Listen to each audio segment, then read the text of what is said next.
Welcome to Fenway Park and welcome to Jackie Robinson Day. Today is the 10th annual Jackie Robinson Day on the 66th anniversary of his first Major League game at Ebbets Field back on April 15, 1947. Played first base for the Brooklyn Dodgers. The life of Jackie Robinson celebrated here at Fenway Park and across Major League Baseball. We play Game 3 of the series between the Tampa Bay Rays and the Boston Red Sox.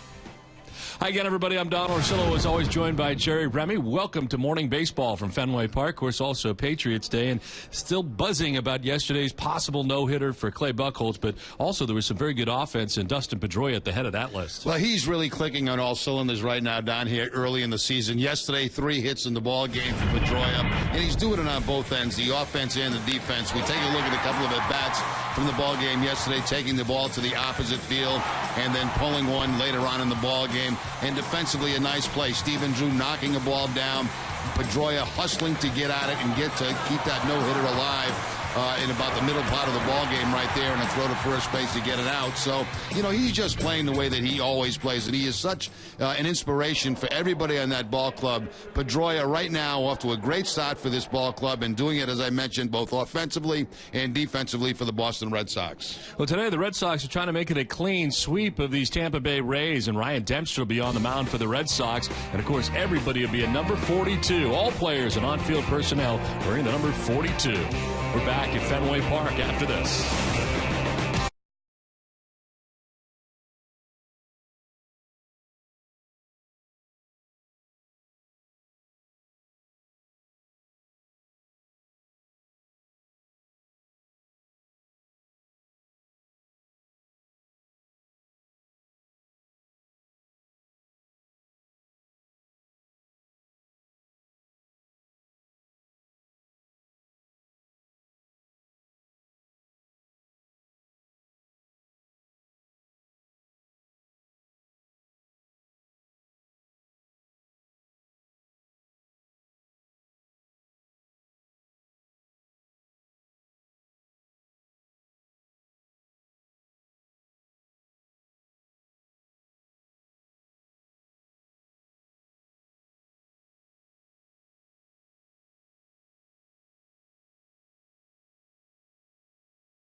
By Hyundai, Dunkin' Donuts, Mercedes-Benz, and by Southwest Airlines. Well, Jackie Robinson Day at Fenway Park. We play morning baseball from Fenway, an 11 a.m. start as the Red Sox and the Tampa Bay Rays get ready for action today. Let's check out the visiting Rays batting order. It's brought to you by Jordan's Furniture. As Desmond Jennings leads it off in center field, it is Ben Zobrist in right batting second. Evan Longoria at third base with Matt Joyce in left field in the cleanup spot. Ryan Roberts is at second base. James Loney, the former Red Sox first baseman, batting sixth. Yanel Escobar is at shortstop with Jose Lobaton doing the catching, batting eighth. And Kelly Johnson, the DH today, bats out of the number 9 spot for the Tampa Bay Rays. Ryan Dempster on the mound for the Red Sox, his third start of the season, 0-1. A rain-shortened outing for him last time out, as he is 0-1 so far on the year, his third start. And starting pitcher brought to you by Verizon Fios. The Red Sox defense is brought to you by Southwest Airlines. They have made 2 errors in 11 games. It'll be Will Middlebrooks at third base, Stephen Drew, the shortstop, Dustin Pedroia at second, Mike Napoli, the first baseman, left to right, Jackie Bradley Jr., Jacoby Ellsbury and Shane Victorino, and Jared Saltalamacchia doing the catching for Ryan Dempster. Well, Desmond Jennings leading it off here for the Rays. Red Sox trying to make it a clean sweep of Tampa Bay in this series. A rain-shortened series. And Dempster's first pitch is going to miss high for ball one, and we are underway. Desmond Jennings leading off every day and playing center field for the Rays. In the absence of B.J. Upton, who now calls Atlanta home.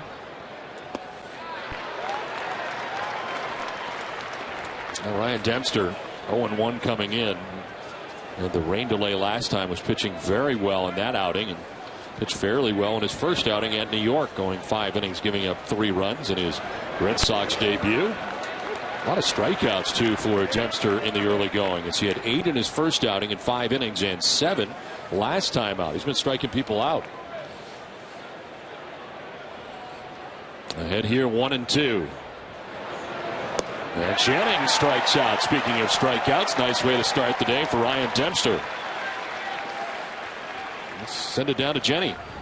Well, Don, you mentioned it's Jackie Robinson Day here at Fenway Park, and I spoke to Jackie Bradley Jr. before the game, and he said today is personally significant for him. He said to be able to show honor and thanks for Jackie Robinson is huge. He's always wanted to wear the number 42, and he's looking forward to doing it today. And that brings us to our AT&T Twitter question of the day. Today, we honor Jackie Robinson for breaking the baseball color barrier, but what other sporting memories do you feel have had a profound impact both in sports and society? Send us your tweets at #SportsMoments, and we'll reveal the best ones later in the game.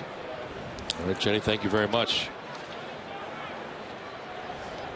As I mentioned off the top, Jackie Robinson, 66th anniversary of his first major league game back in 1947 for the Brooklyn Dodgers. And Red Sox will wear the number 42 today and tomorrow because the Cleveland Indians are off today. So they'll be celebrating Jackie Robinson Day tomorrow at Progressive Field in Cleveland, where the Red Sox will open up a 3-game series. This one sent foul by Ben Zobrist down the first baseline. And the Rays will also be wearing 42. The Orioles are off today, so they play Baltimore in their next series. Now they're headed to Baltimore after the game today. Red Sox heading to Cleveland.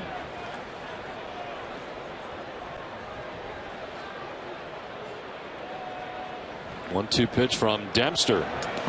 And bounce in, 2-2.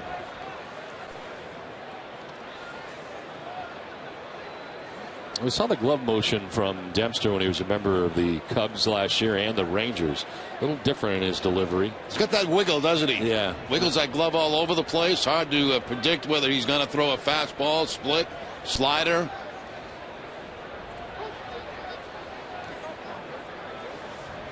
Dana DeMuth, the home plate umpire, the crew chief today.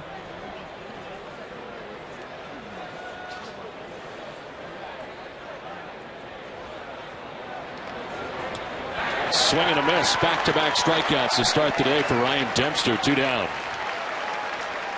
Looked like it might have been a cut fastball or slider from Dempster that time to pick up his second strikeouts. You know, Don, you were talking about the strikeouts, and John Farrell said, I wouldn't mind seeing a little more contact, especially ground balls, to get him deeper in the ball game. But these strikeouts have come on very few pitches here in the first inning.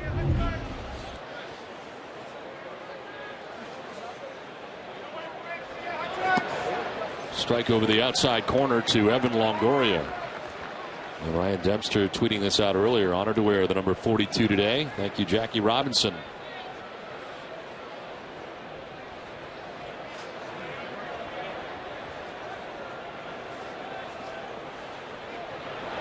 The 0-1 is in there for strike 2. Jackie Robinson Day, just the tip of festivities here in Boston today. Also. 0-2 pitch. Ball on the ground to third base. Middlebrooks at deep third. Slings it to first, and it's dug out by Napoli at first base. Dempster with a couple of Ks. Enjoys a 1-2-3 first inning. Red Sox coming up.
We head to the bottom of the first inning. Well, this would be the first, Jerry. We have to write a sick note for these guys. We could do it. We could do it, and Don would be happy to pick up your salary for tomorrow, too, on top of that.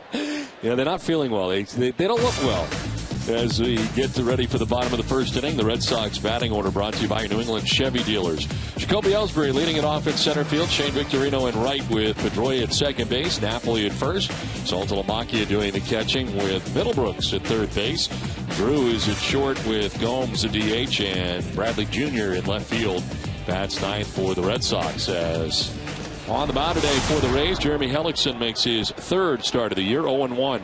With a 6.35 earned run average. Opponent's hitting at 289. He's walked more than he has struck out so far in the season. Ellsbury is showing bunt and taking a pitch inside for ball one. And we saw a good changeup yesterday from Alex Cobb. We'll see the same thing today from Hellickson. He also has a very good changeup. Generally works very deliberately. 25-year-old making his third start of the year. And falls behind Ellsbury 2-0. He has allowed as many home runs as he has strikeouts so far this season. Allowed 3 home runs.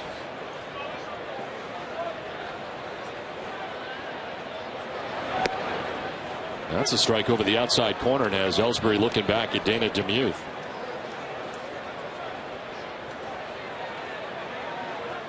Shane Victorino waiting on deck. Red Sox batting in the bottom of the first inning.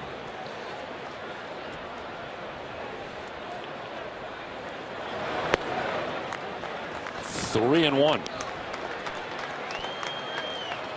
Well, Hellickson in his season debut against Baltimore allowed 5 runs, but did not factor in the decision. An 8-7 win. Matt Joyce had a walk-off home run in the 9th inning for the Rays in the first outing of the year for Hellickson. 3-1 is strike 2. So far, 5 fastballs from Hellickson to start off this game against Ellsbury.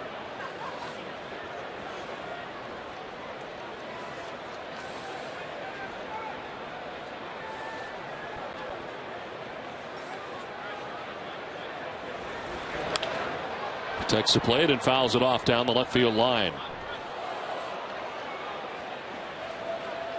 And Jeremy Hellickson, 2012 Gold Glove Award winner.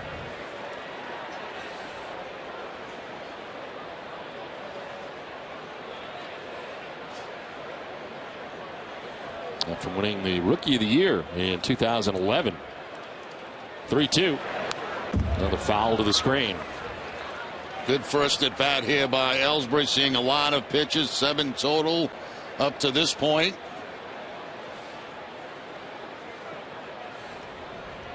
Jim Hickey, the pitching coach for the Tampa Bay Rays. And the Rays so far with a 4.48 earned run average. That is good for 10th in the American League, and by season's end likely will be much higher than that. Pretty good pitching staff overall for the Rays. Again, the 3-2, and this is in the air to center field. Desmond Jennings going back to the track and can't catch it. Runs into the wall. Ellsbury at second base will head for third. Throw from center field is going to be not in time, and a triple to get it started for Jacoby Ellsbury. Now Jacoby making that decision on his own. He saw the ball fly over the head of Desmond Jennings and was watching it all the way. And he decided when he got to second base that he was going to be able to make third without a problem. Nice effort by Jennings in center field. Ball hit too hard. There's Ellsbury taking a peek. Does not have help from the third base coach. Doesn't need it. And gets the leadoff triple. Well, quite an at-bat right there for Jacoby Ellsbury. Stands at third base to get it started here in the bottom of the first inning, and here is Shane Victorino. 15 for 44 in his Red Sox career at .341. And that one almost hit him, but he bunts it down the first baseline. Foul. That was right at him. And somehow able to make contact with the bat on the bunt bid. Yeah, there was nowhere to go. He was just spinning around, looked like he was faking a bunt. And the ball just came right into his kitchen, really. And it's a good thing he got the bat there. It would have hit him right in the stomach.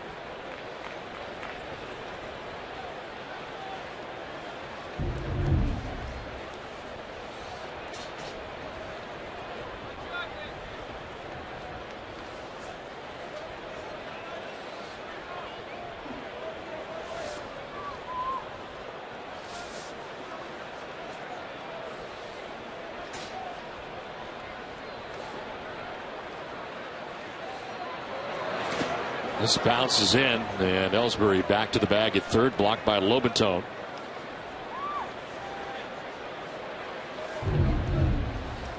Lobaton blocking the breaking ball that kind of comes back toward him and not far enough away for him, Ellsbury, to score. Lefty's hit at .417 against Jeremy Hellickson so far, as Ellsbury with a triple. Now Victorino with a count of 1-1. And a check swing foul. Look out. That one drilled into the seats.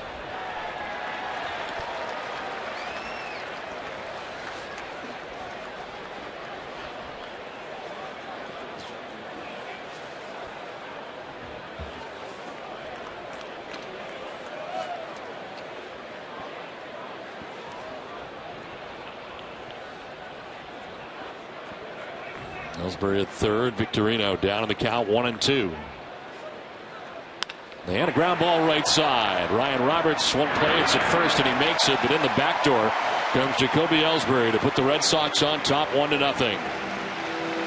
Victorino getting it to the right side, and Ellsbury scoring the game's first run. Once again, Victorino doing the small things. You got the man at third base, infield back this early in the ball game. Just make contact, make it on the ground, and you got yourself a run. 7th RBI of the season for Victorino. So one down, base is empty. Back to the full line goes Hellickson, and Dustin Pedroia stands in.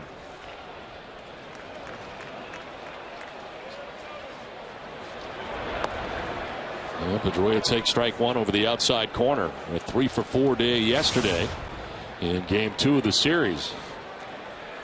He is the only player for the Red Sox who's reached base safely in each of the Red Sox first 11 games.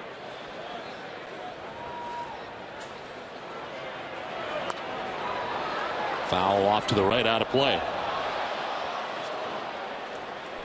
Well, the quote of the day is brought to you by Geico. It comes from the man affected so many others, and whom we recognize today from number 42, Jackie Robinson. A life is not important except in the impact it has on other lives.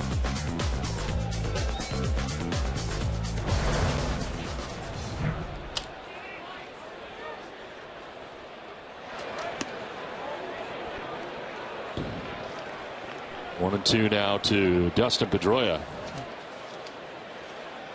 Happy the recognition for Jackie is growing. Still don't think the courage of this man is fully understood. The tweet from Joe Madden before the game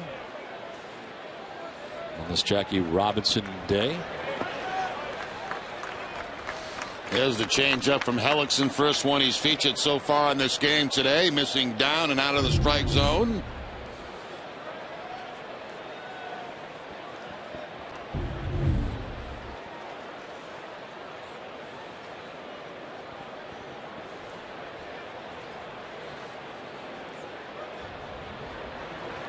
This one fouled back, and it hangs at 2-2. Good long at bats by the Red Sox here in the first inning. 17 pitches already for Hellickson, and only one out in the inning.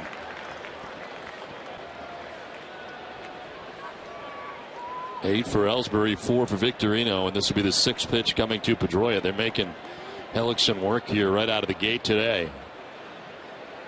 2-2. On the ground to third base. Longoria gobbles it up. Low throw, but it's dug out by Loney for the second out of the inning. Let's take a look at the Rays defense. They've only made 4 errors in their 11 games. Evan Longoria at third base. Yunel Escobar the shortstop. Ryan Roberts at second, and James Loney the first baseman left to right. Matt Joyce, Desmond Jennings, and Ben Zobrist, and Jose Lobaton doing the catching for Hellickson. So 2 down, bases empty, and Mike Napoli coming up here. Napoli 217, 2 homers and 10 runs batted in. Had a big double yesterday to the triangle area, back by the 420 marker, and has started to find his timing at the plate. Over the last 6 games, he's had 7 runs batted in and hit at .304.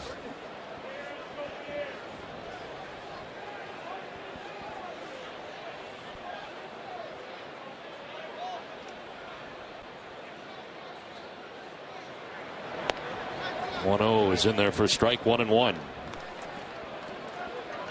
Jerry, you were talking about Mike Napoli before the game. You think he may benefit from the return of David Ortiz? I think the whole Red Sox lineup's going to benefit, obviously, from the return of Ortiz, and the combination of a little warmer weather, and I think you're going to see a very good offense here for the Red Sox.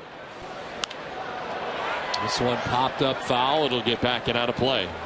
Well, Mike Napoli now is doing just what John Farrell talked about a couple of days ago, saying he's using more of the gaps now, for his power. And early in the season, it seemed like he was pulling off the ball, trying to pull everything. But now, finding those gaps in right center, left center, and it looks a little bit more like Napoli now than the beginning of the season, what we saw with the Texas Rangers.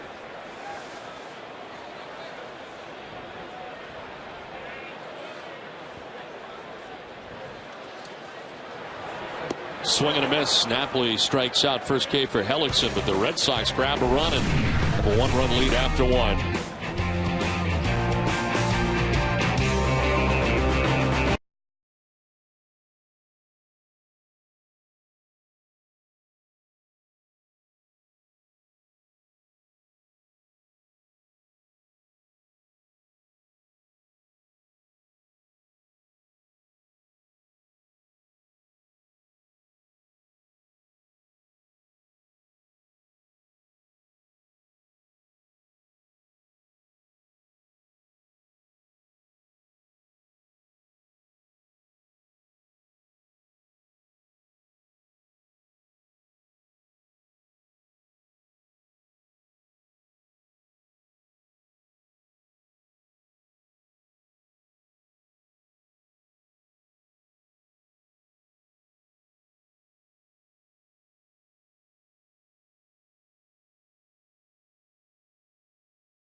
To the top half of the second inning, and Shane Victorino also tweeting out his thoughts today. Thank you to Jackie Robinson for making this sport what it is today. Honored to wear the number 42 today, as all the Red Sox and Rays are today, and again will tomorrow as well in Cleveland with the Indians off today. And we play along to the second inning as Matt Joyce, Ryan Roberts, and James Loney to come to bat here in the second inning. Red Sox right into the shift here with Joyce coming up, and it is Dustin Pedroia in short right field.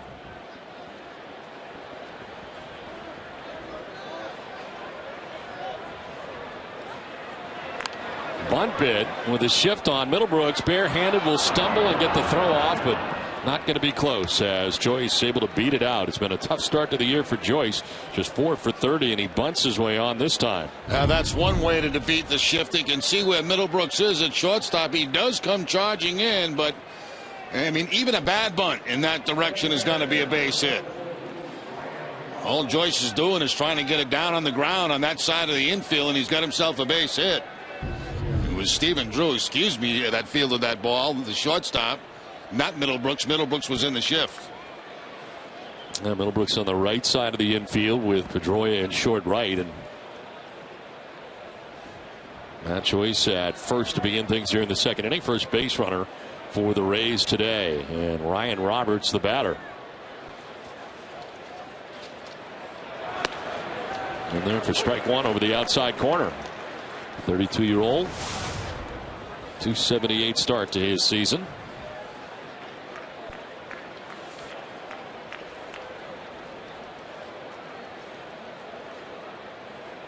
Eighth major league season for Ryan Roberts.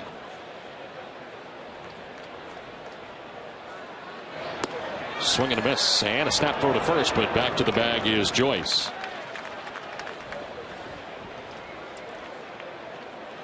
Saltalamacchia trying to catch Joyce in a big secondary lead. The throw to first base, but not in time, as Joyce able to dive back safely.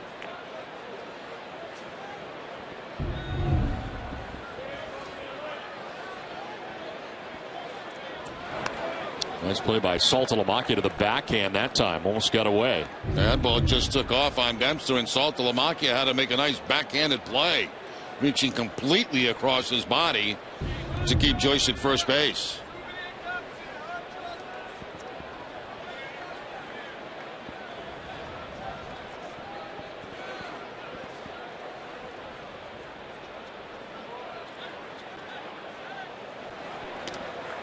Hey, we're going to do SAP this morning? You know, I know you were looking forward to that because Yeah. it's your only chance to speak in Spanish during the morning. Right. And we haven't done it yet. No. I don't have the. Well, now I do. Today's game is available in Spanish by pushing the SAP button on your television remote. Enjoy the game. Buenos dias, amigos. The 1-2 is grounded foul, and it hangs at 1-2. Ryan Roberts, of course, coming over to the Tampa Bay Rays in July last year when Evan Longoria was on the DL, and then started 51 of 65 games after joining the Rays.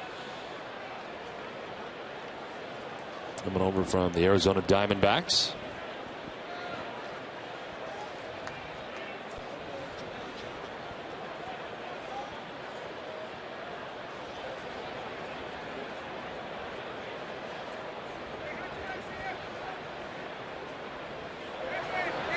Swing and a miss, and Dempster picks up his third K of the day. One down.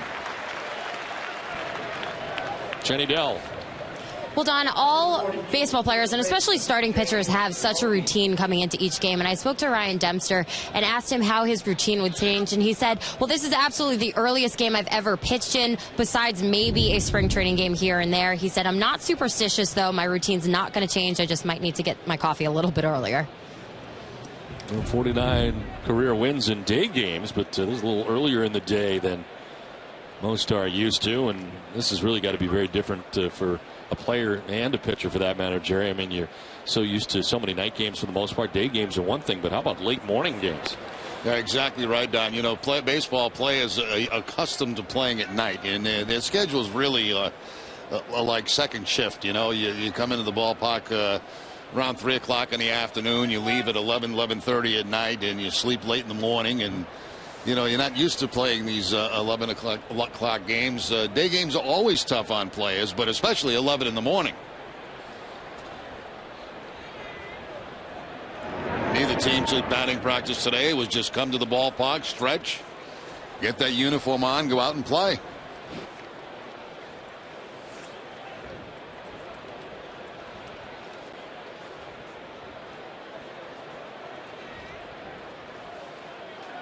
Well, the Rays here for the wraparound series to Monday, and was Friday night's game postponed here. So reduced from a 4-game series down to 3. They'll play a day-night doubleheader on June 18th.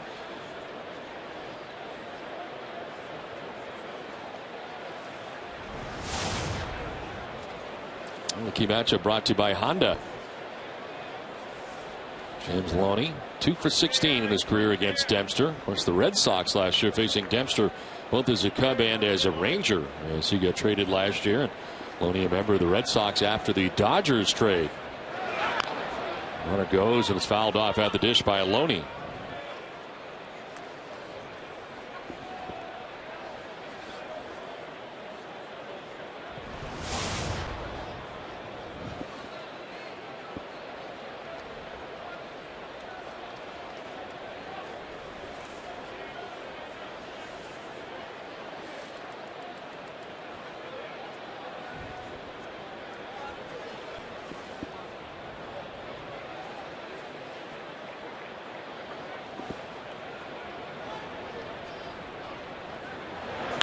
One is chopped to Pedroia. He'll go to second for one, on to first, double play. With room to spare, inning and a half done from the Fens. It's Patriots Day, and it's 1-0 Red Sox.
And tonight the Bees face off against the Ottawa Senators in the first of 5 home games left on Garden Ice.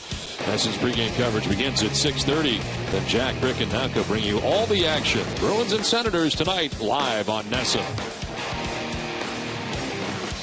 Bruins can clinch a playoff spot tonight. Wow.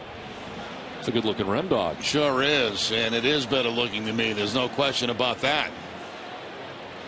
What kind of dog that is?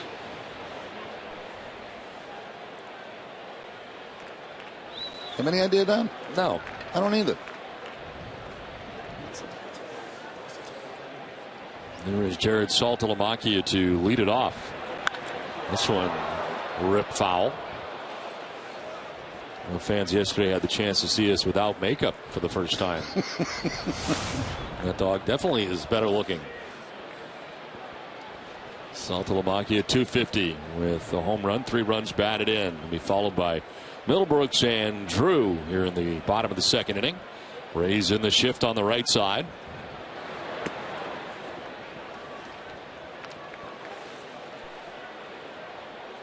Salty said today before the game that he felt a little nervous as the game was going along. He has not caught a no-hitter in the major leagues. He caught a 7-inning no-hitter in the minor leagues.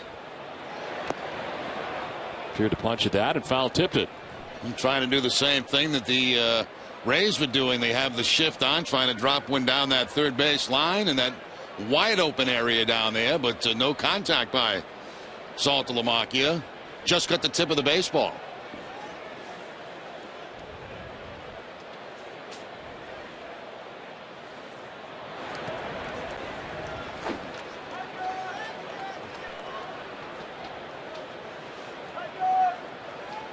Well, everything else in the American League tonight is tonight, not today. No day baseball in the American League.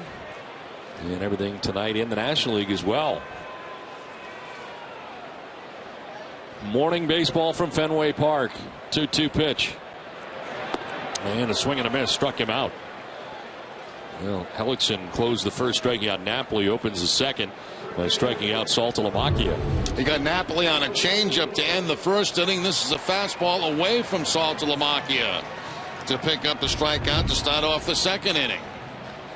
So Hellickson looks like he's starting to settle in a little bit after a shaky start. 1 out for Will Middlebrooks. .233 average on the year for Middlebrooks.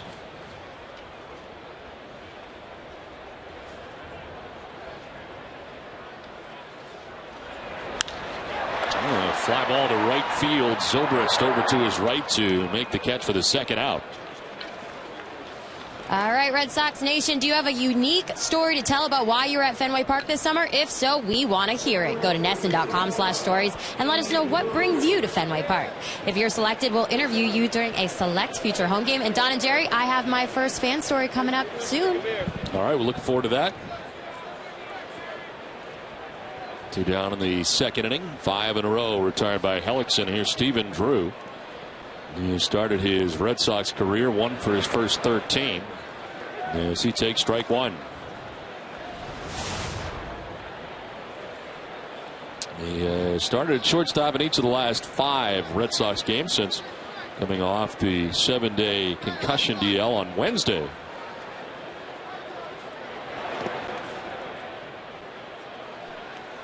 Signed the 1-year deal the day after Christmas, December 26th of this past offseason.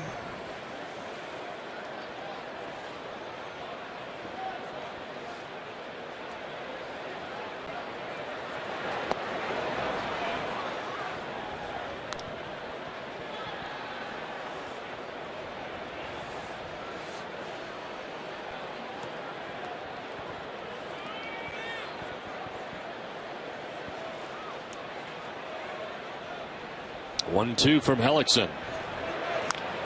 Grounded foul by the on-deck circle. Johnny Gomes waits. And Johnny's going to make a happy fan.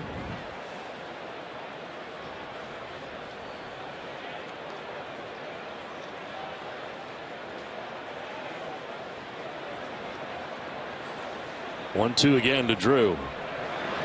That's outside. 2-2. Well, very comfortable conditions here at Fenway Park. Lots of blue sky. There are some clouds, but plenty of sunshine to begin this afternoon and morning, I should say. For another 20 minutes or so. Did he go? They check at third. No, he did not.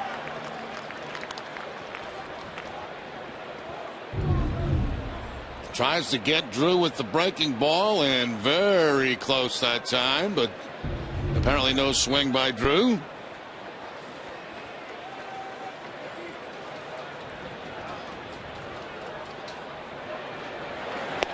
Strike three call. Drew knew it. Takes with him the third K for Hellickson. A 1-2-3 inning. We mentioned Denny Dell. Stories from Fenway when we come back.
Red Sox have a 1-0 lead, and it's the bottom third of the Tampa Bay order to bat here in the third inning. Ryan Dempster back on the mound, giving up one hit through the first two, and has 3 strikeouts. Cionel Escobar, Jose Lobaton, and Kelly Johnson to bat here in the third inning. It's been a very slow start for Escobar in a Tampa Bay Rays uniform. Of course, in Toronto the last couple of years, and Atlanta before that.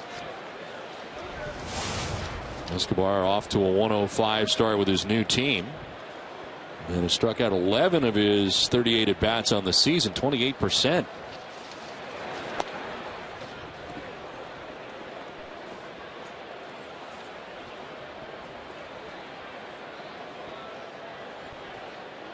.30-year-old who has a .280 career batting average. On the ground towards short. Drew is deep. Rounds behind it on the run. Throws in time to get Escobar for the first out of the inning. Well, so far so good. 4 ground ball outs for Dempster. He's got a 3 strikeout game so far, and appears to be in control right now, or in the early portion of his outing today. Jose Lobaton, a .231 hitter, and doing the catching today.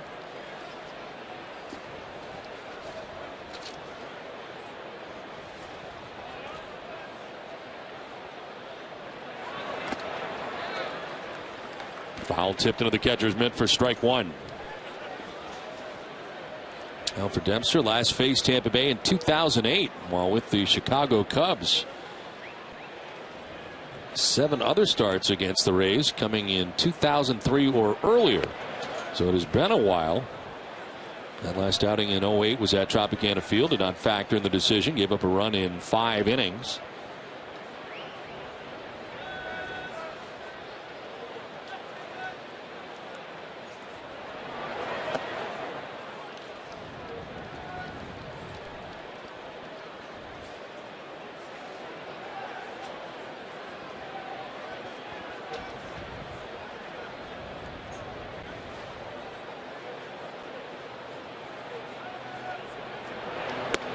Swing and a miss for Lobaton. There's even the count now at 2-2. A lot of sliders, a lot of cut fastballs early in the game here from Dempster.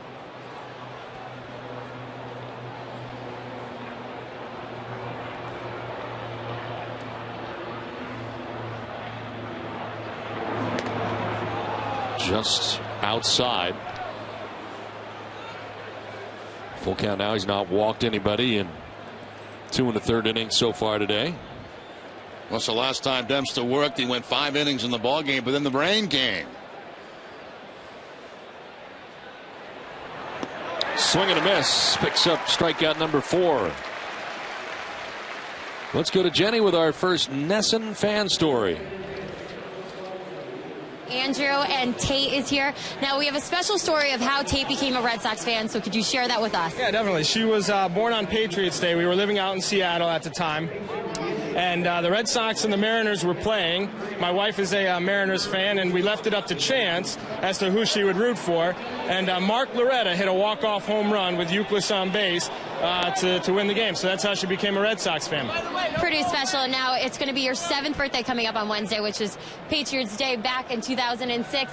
And you said this is the 3rd Patriots Day that you've come here to Fenway Park. You brought Tate. What's that experience like being here on Patriots Day with your little girl? You know, it's for us, it's a great time to just be together, father-daughter bonding kind of a deal, and you know, being around the city, and you know, obviously she's a big fan, and so it's been a great time for us. And I had promised her that we would do her a game every year, and it just happened. I was like, you know what, we're going to do a Patriots Day game, and it just kind of became a tradition from there. Pretty special tradition. And Tate, I know you said you have one favorite player and you have a nickname for him. Can you tell me what it is? Dustin Pedroia. And what do you call him? Pedroia the Destroyer. She's got it. Thank you very much. Thank you. All right, well, our fan story of the day. There is strike 3 to Kelly Johnson. Back-to-back Ks for Dempster. He's got 5 in all. 2.5 done, 1-0 Red Sox.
KM Fenway Franks are 2 for 1 all April long, thanks to KM and Aramark. With many more home games to choose from this month, there's a game for everyone. Visit redsox.com/tickets to choose your game today. Well, it's the last half of the 3rd inning at Fenway Park. Good time for Fenway Frank as Red Sox enjoy a 1-0 advantage. Now, we felt, Don, that the story that Jenny had from the father and daughter, we figured We might as well give them hot dogs enjoying the game here at Fenway today. I was going to ask you for one, actually, because I'm kind of hungry. Are you hungry? Yes, I'm very hungry. I would like a hot dog, Rem dog. This is not my first game at Fenway, but I'd love a hot dog with some mustard. Well, I think we can get that done. That'd be great. You can talk to your people, whoever you get. I'll talk to my people and see what we can get. What would you like on it? Just mustard? Just mustard would be great. Okay. Yeah. It's getting to be lunchtime as we head to the bottom of the third inning. I didn't make a sign or anything, though. I know that's okay. That's okay. If you want a hot dog with mustard on it, you'll get it. I figured I could just tell you since we're sitting here. Maybe somebody in the press room might have heard that. They'll bring one. Wow. Johnny Gomes leading it off, the DH today for the Red Sox, 3 for 17 to begin the year. Gomes, Jackie Bradley Jr. and Jacoby Ellsbury to bat here in the home half of the third inning.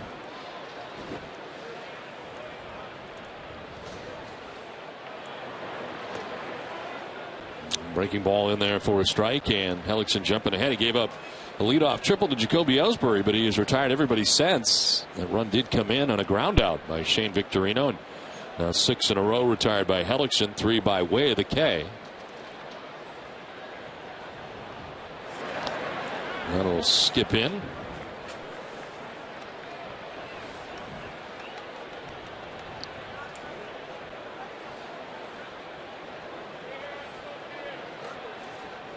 Jackie Bradley Jr. waiting on deck.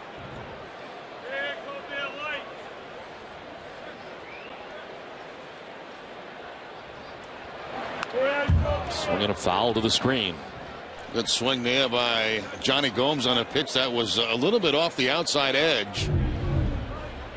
And he's able to foul it off. A little bit too close to take in that situation with a couple of strikes. Of course, Johnny Gomes, a former Tampa Bay Ray, on the 2008 team that went to the World Series and lost to the Philadelphia Phillies, but part of that turnaround for the Rays. He strikes out for the 4th strikeout for Hellickson, 1 down. Back to the curveball from Hellickson right there to pick up the strikeout. The strikeouts on a changeup, a fastball, another fastball, and now the curveball to Gomes.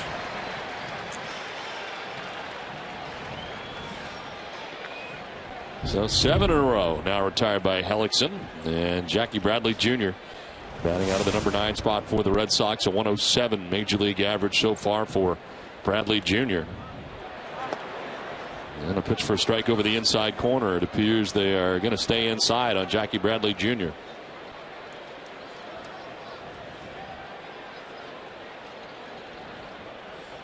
Hellickson, a 10-game winner last year, was 10-11 in 31 starts. The year before, he was a 13-game winner in 2011, 13-10. Originally a 4th-round pick by the Rays.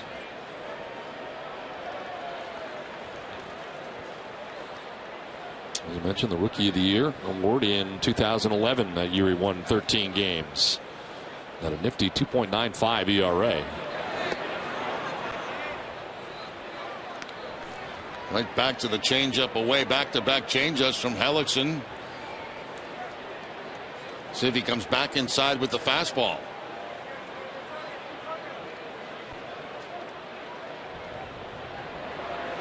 Swing and a miss. Strikes him out. He does not. He stays with the changeup for the strikeout. That's 5 strikeouts now for Hellickson. Back-to-back changeups down and away from Bradley Jr. He's the 11th time that Bradley Jr. has struck out on the season.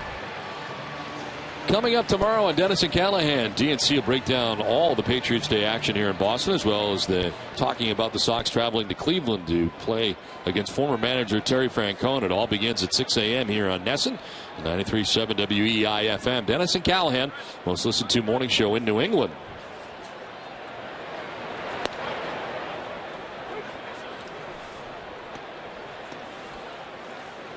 Jacoby Ellsbury tripled in the first inning, came around to score the game's lone run.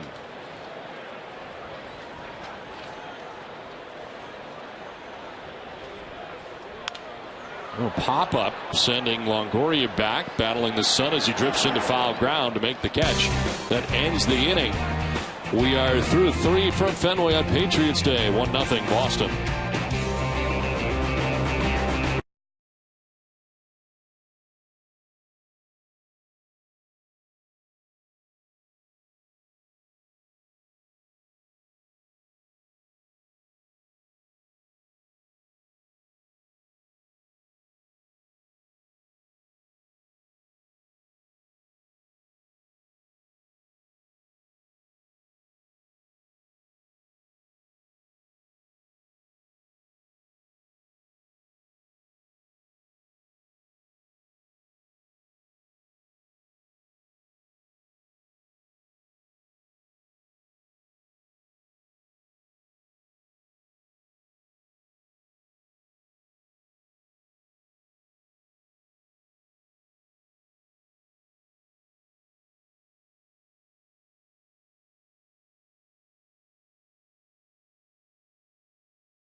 First, even your team first. Isn't it time someone put you first? Eastern Bank does just that with products like Eastern Free Checking. You're your first. Eastern Bank. Wow. Had to get that in quickly. That was good. That was on the fly, and now you're a TV expert. 1-0 Red Sox on top of Tampa Bay as we head to the fourth. The voice you just heard is the new honorary chairman of the Red Sox Foundation, our friend Tim Wakefield. And Wake, congratulations. That's quite an honor. It is a huge honor for me, yeah.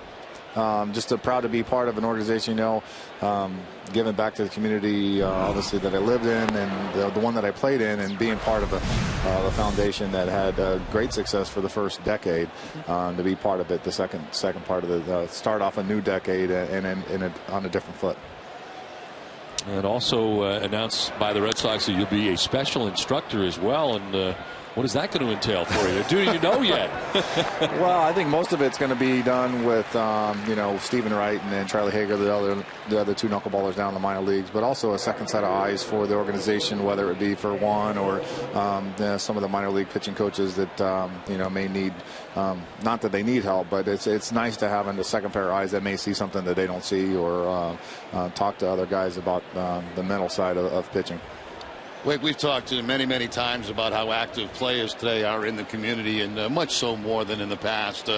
And you've seen that, I think, evolve over the years from when you were a young player to when you became a veteran player. See how the players get out there more now than they ever did in the past. Well, absolutely, and I think the Red Sox Foundation really started that off when they did it 10 years ago. But as a young player coming into and seeing the relationship that the Red Sox have with the Jimmy Fund, and guys were involved in that, and different charities around New England. You walk in that clubhouse now, and I don't think there's a single guy that isn't involved in some way philanthropically in the community here. And you are still involved with your school in Melbourne, yes, correct? Yes, yeah. We just finished our 21st annual charity golf event down there, and been raising a lot of money for children with Down syndrome and other developmental delays. And now that autism has really kind of taken over the forefront of stuff, we're kind of experimenting or expanding our views into autism. Well, I think looking back on a season that didn't have a lot of highlights last year, for me, one of the greatest highlights was Tim Wakefield Day here at the ballpark and seeing the Wakefield Warriors and everyone come out from center field. That was something. They crushed me, and I wasn't expecting that. And you do work because you want to, and a lot of those guys in that clubhouse, a lot of stuff that they do off the field it goes unnoticed, and that's the way guys want it, and that's the way I wanted it too. You don't, and during Wakefield Day, you don't realize how many lives you really touch until you see them come out. This is a blast to deep left field off the bat of Evan Longoria, and this game is tied up. Longoria's first home run of the year, his first extra base hit of the season, and it's a big one to tie this game at 1-aside. Well, there are certain players that's only so long that you can keep them down, and Longoria, you knew sooner or later was going to connect, and he does here to tie this ball game at 1. Looked like a fastball right there from Dempster that stays middle in, and Longoria takes it up over the monster seats for his first of the season. So 2 down in the inning, and the game now tied. Matt Joyce is coming up. What are your thoughts on the Red Sox pitching so far this season, especially the starting pitching? It's been outstanding. I'm very happy to see what's been going on with the up and down the rotation, as well as the bullpen. The bullpen is stacked. From a starting pitcher standpoint, if you can give the club 6 solid innings, you got so many resources down there to close the game out, and it's something that hasn't been seen around here in a long time. But the organization has done a great job of going and getting those arms out there. Uehara, Taz, Bailey, Hanrahan. I mean, you got a lot of options out there to try to win games. Well, there's a pop. Can you hang out with us another half inning? Sure. You got time? Sure. Well, Longoria has tied this game 1-1 with a home run at the end of 3.5.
Park, the Tampa Bay Rays have tied the score 1-1 thanks to a home run by Evan Longoria.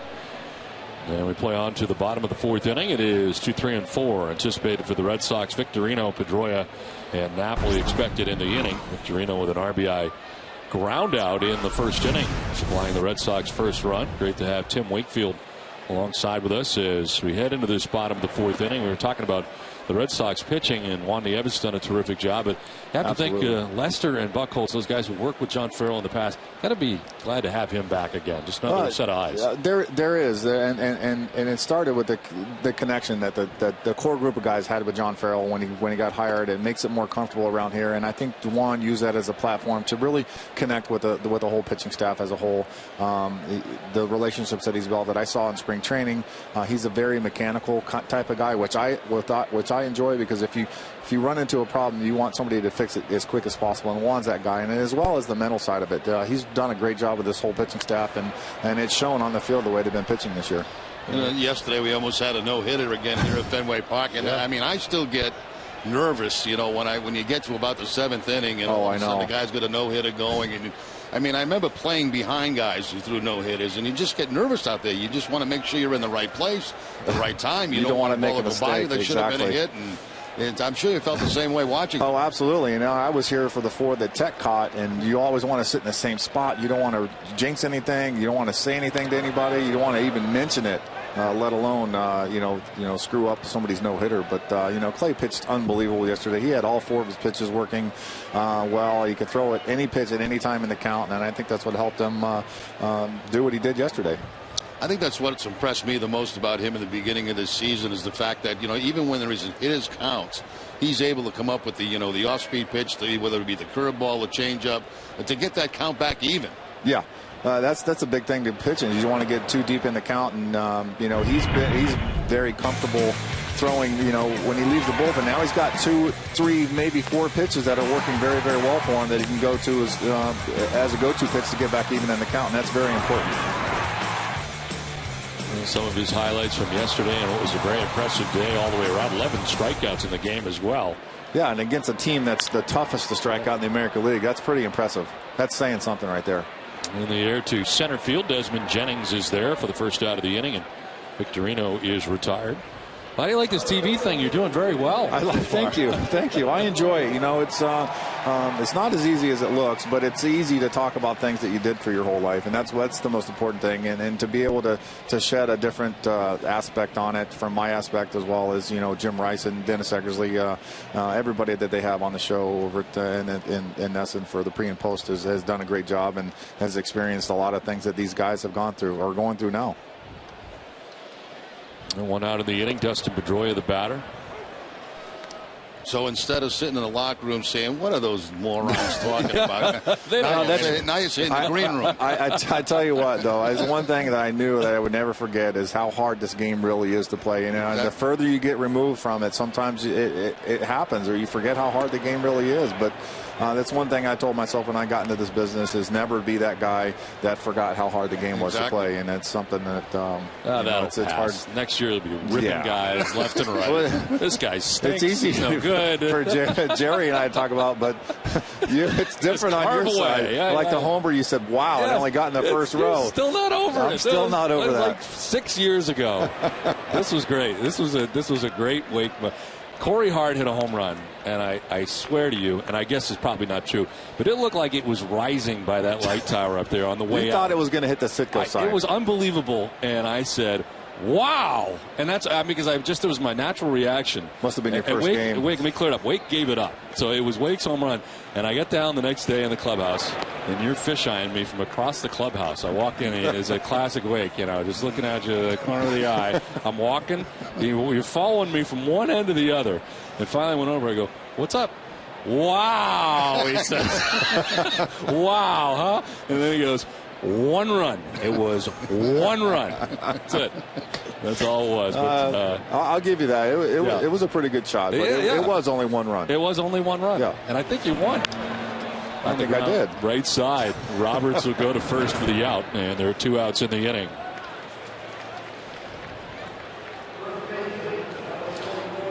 NESN's coverage of Red Sox baseball is brought to you in part by Eastern Bank. You always put others first. Wouldn't it be nice if your bank did the same thing with products that make life easier and a commitment to helping those in need? Hear your first Eastern Bank. 2 down in the 4th inning, and Mike Napoli coming up. Tim Wakefield hanging out with us here in the booth for the 4th inning. And Tim, you mentioned the pitching coaches. They were going through here 3 or 4 in the last 3 or 4 years. That's got to be tough for a staff. This is the 6th pitching coach in the last 9 or 10 years or something like that. But they got the right guy in the right position right now. Obviously the right manager is here. Last year I felt sorry for the guys because they had about 3 or 4 pitching coaches on the staff, and nobody knew really who to go to. Bob McClure was obviously the pitching coach. Then you had Randy Neiman. It's like, okay, who's giving advice here? And it's tough as a pitcher when you go to somebody for advice and you don't know really who's my pitching coach here. I need help. I'm struggling. Please, somebody help me. And I felt bad for the guys last year, but this year is totally different. You got Juan has done a tremendous job, like we talked about earlier, and having an ex-pitching coach as your manager is really a benefit. Well, you picked the right year to retire because last year you would have been absolutely miserable. I know you guys know me pretty well. I probably would have been very miserable last year. You would have been miserable. Blake, how you doing? Not so good. Teams have to go through that sometimes, though, to make them better. You got to hit rock bottom once in a while, and but it was a great run for those years that we won the 2 championships and had some great fun. And obviously the sellout ended this year. That was sad to see, but what a great accomplishment that the Red Sox had to sell out that many games, 794 games. Wow. That's a wow. That is a wow. But to be able to do that is incredible, and it's a testament to the fan and also the product that we put on the field for all those years. There's strike 3 to Mike Napoli. That ends things in the 4th inning. Tim Wakefield, thanks very much for coming up. Great to see you. Thanks, guys. Appreciate it. Wake.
Game Day Live presented by DCU.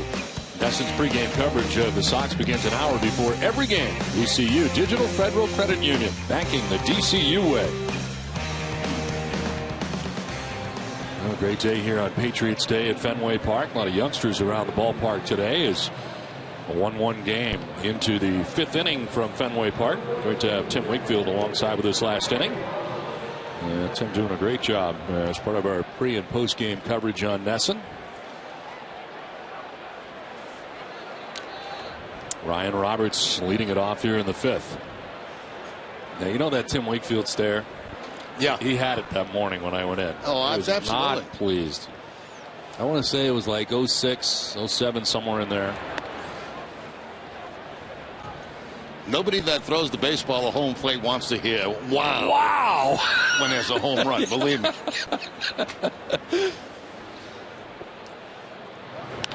This is popped up. Foul ground as Saltalamacchia won't have a play. Although I will say one guy that I played with Luis Tiant. When he gave up a bomb, and you could hear him. He turned around and go, "Oh my God!" Well, I believe it. He must have been a lot of fun to have as a teammate. Oh, Luis Tiant. Hilarious. Keep you laughing all the time. This is a swing and a miss for Ryan Roberts. By the way, you got your hot dog. I did. Thank you very much, Rem Dog. I didn't even need to make a sign or anything, but it's here. Yeah. And I got halfway through it. I'm really losing my skills. I used to be able to eat an entire hot dog in 90 seconds in our break, and I lost a little bit off my fastball. I'm about halfway in. You're out of shape. You'll get in shape before the season's over. Mm-hmm.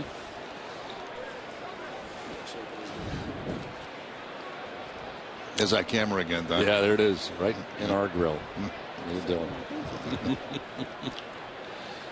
They're looking at ways to downsize cameras. Swing and a miss. Ryan Roberts strikes out. That is the 6th strikeout for Ryan Dempster.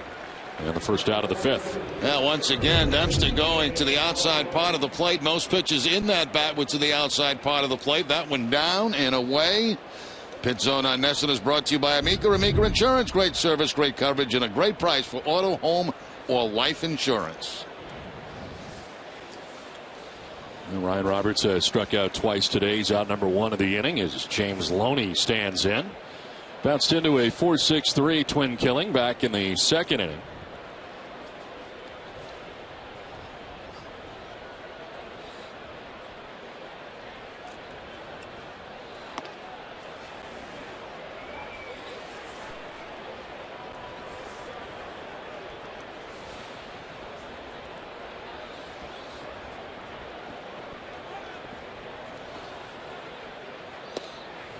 Strike over the outside corner, 1-1.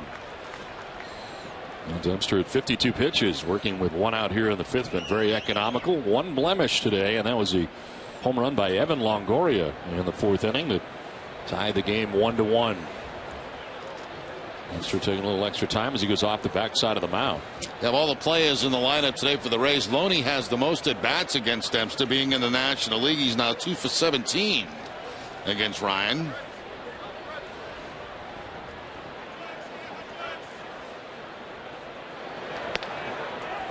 And there for a strike over the outside corner.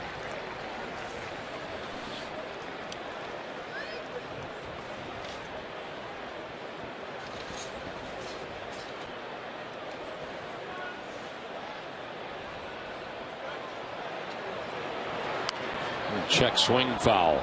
Trying to hold up that time was Loney. And the Red Sox wrapping up their homestand, a rain-shortened homestand, but Red Sox are 3-2 so far on the homestand.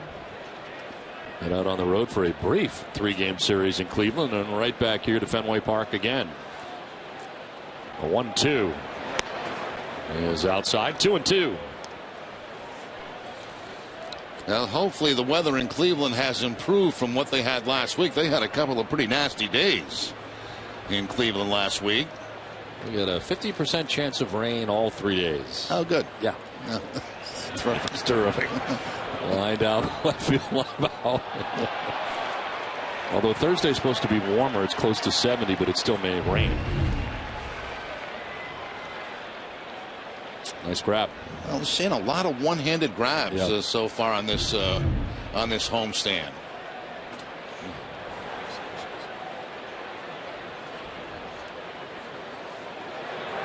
Two, another chance for a fan off to the left.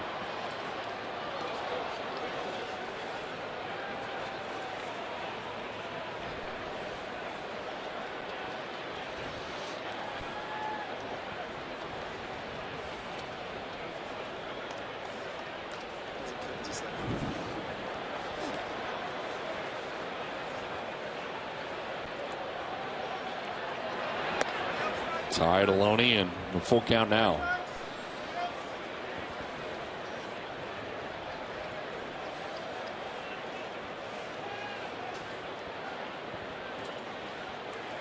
Now Escobar waiting on deck. 1 out here in the 5th inning. And a swing and a miss. Ninth pitch of the at bat ends up in a strikeout for Dempster. That's 7 Ks for Dempster. Well, Jenny, today a special day at Fenway Park and across the major leagues as well. That's right. And we asked fans to tweet in some sports moments at us, and time now to take a look at those best AT&T tweets of the game sent in by the fans. Paul here said there's no question the day Hank Aaron broke the home run record shows we can overcome any and all obstacles. Then PCA Boston passing of Title IX legislation in 1972, which opened equal access to men and women for college athletics, and the 1980 U.S. Olympic hockey victory. And that brought the entire nation together. We've been getting so many good tweets on this, so we're going to keep it going. Tweet us, #SportsMoments, with your thoughts.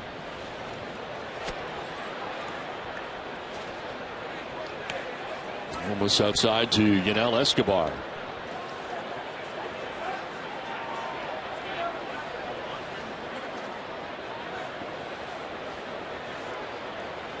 And Dempster has retired the last 3 batters since the home run by Evan Longoria. And 12 of the last 13 as he misses too far inside, falls behind 3-0.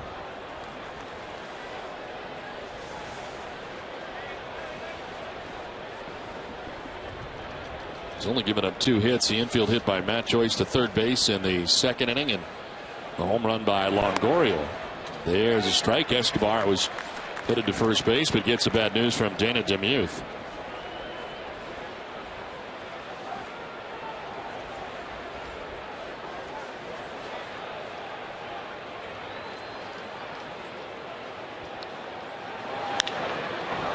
Fly ball to center field. Ellsbury will head on back and puts it away shy of the track to end the inning. A 1-2-3 fifth for Dempster. Halfway through this one, all tied.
To the bottom half of the 5th inning back at Fenway Park. Well, today's twisted but true fact of the game: the greatness sometimes runs in the family. Did you know Jackie Robinson's older brother Mac won a silver medal in the 1936 Berlin Olympics, finishing 4/10 of a second behind the U.S.'s Jesse Owens in the 200-meter race. Twisted Tea Hard Iced Tea is a refreshing hard iced tea. It tastes like real iced tea. Be a little twisted. And a picture of it right there. 1936 Berlin Olympics.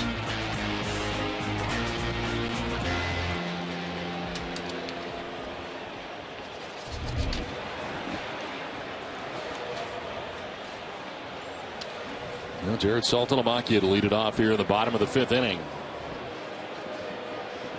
Jared struck out swinging in the 2nd inning. One of 6 strikeouts today for Jeremy Hellickson. He's been on quite a roll. He gave up a triple to Jacoby Ellsbury to start the bottom of the 1st inning. Ellsbury would score, but since then he has now retired 12 batters in a row. There's strike 1 to Saltalamacchia.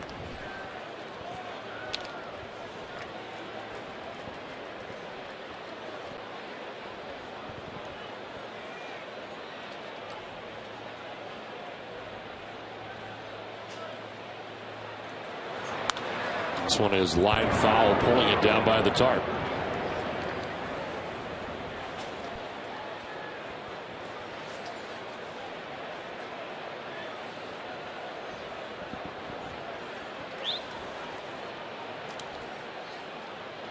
Will Middlebrooks, then Stephen Drew will be along here in the bottom of the 5th. Well pitched game to this point.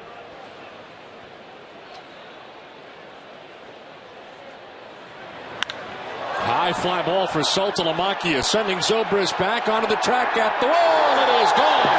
Home run for Saltalamacchia into the bullpen. His second home run of the year puts the Red Sox on top 2-1.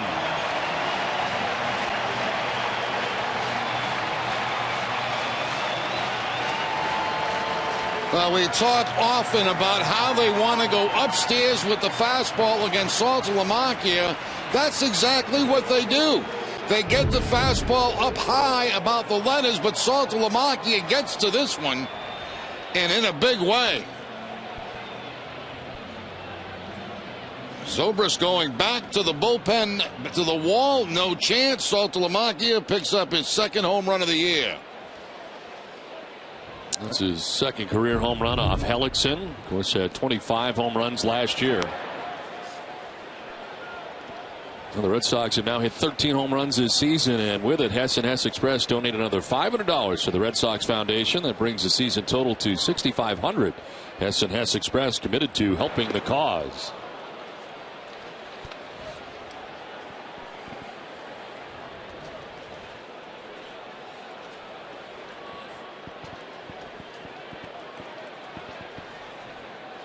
Brooks lined out to the right fielder Ben Zobrist in the second inning as he jumps back out of the way of that pitch inside.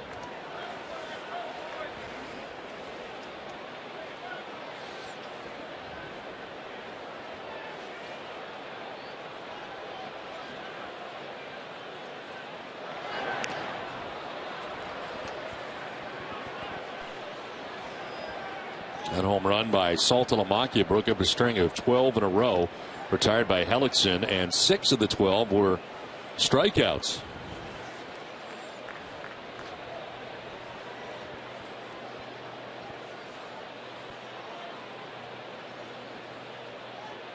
'70th pitch for Hellickson, and he fools Will Middlebrooks, who strikes out. 7 Ks for Hellickson, and he changes up on him for the first out of the 5th. Well, that's one thing Hellickson will do. I mean, his changeup is so good, and not only does he throw it to left-handers, but also to right-handers. And against Middlebrooks in that at bat, he threw him a couple of changeups, and that one for the strikeout.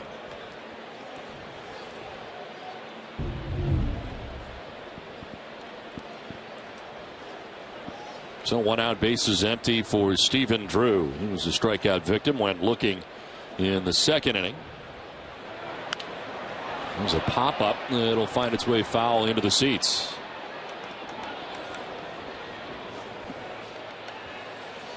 This game summary is brought to you by Xfinity from Comcast.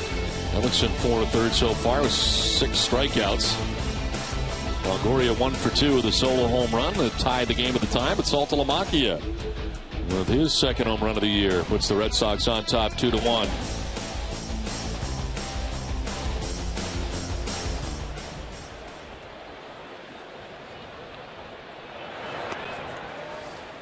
Framed by Lobaton, but that'll miss.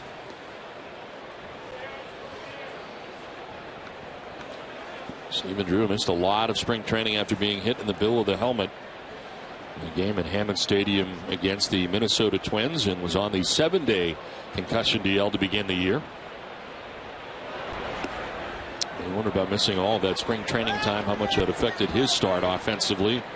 Off to just a 1 for 14 start. Well, I think it's a tremendous effect, Don. Your timing, the last couple of weeks of spring training, you want to be spot on. And of course, when you miss that time, you've got to try to make it up in those rehab performances that he had. That's a little bit different than spring training.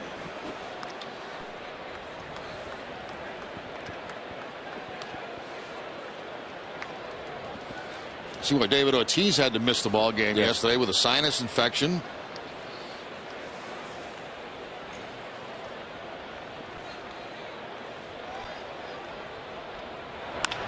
In the air to left field for Stephen Drew. Opposite field. Back goes Joyce at the wall. He leaps and can't get it. Off the scoreboard. Desmond Jennings will come over from center field to play it. But a wall ball double for Stephen Drew. Stands at second base with 1 out.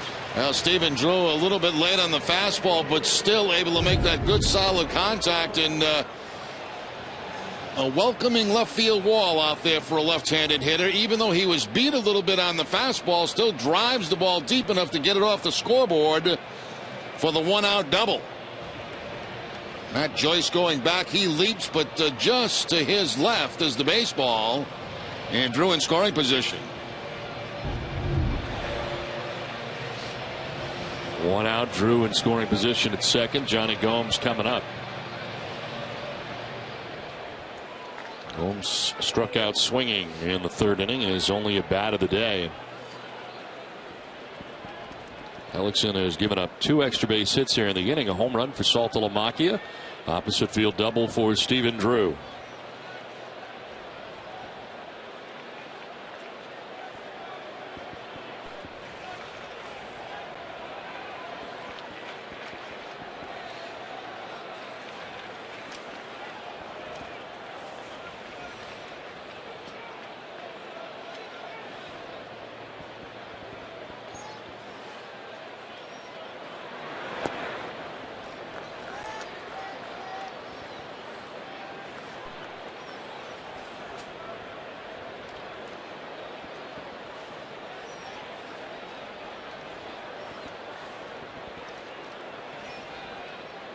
Drew at second with 1 out here in the 5th.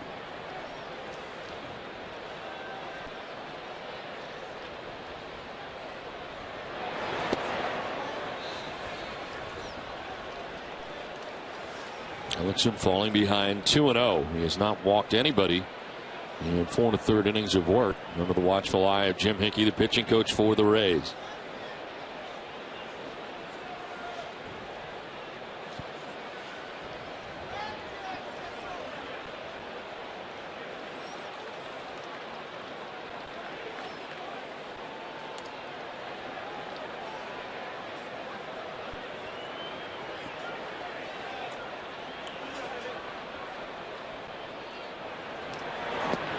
Swing and a miss, and Gomes with a big cut there on the breaking ball. 2-1. And no fastball for Johnny Gomes on the 2-0 count. They go to the curveball. Curveball struck out. Gomes back in the 3rd inning.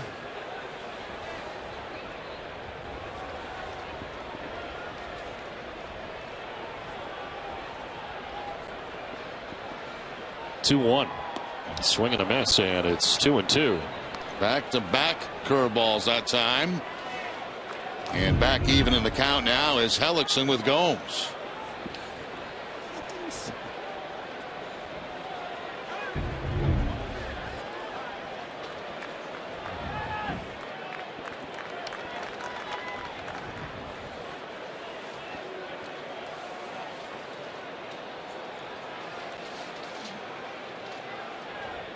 Covidien, delivering innovative healthcare products across the globe. It's a proud sponsor of the Red Sox Foundation.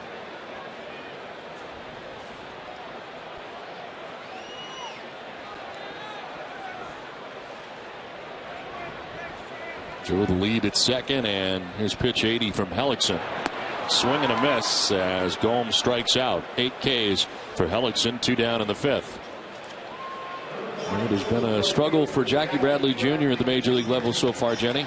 That's right. John Farrell was speaking about it earlier, and he said he's handling it as well as he possibly could. But again, Jackie Bradley is human, and there is some frustration there. And Jackie Bradley admitted he's getting frustrated because he's missing pitches that he's used to hitting. But he said it's something that every hitter goes through at one time or another. Farrell said, you know, we actually imagined that these challenges were likely to emerge, and he's handling it well.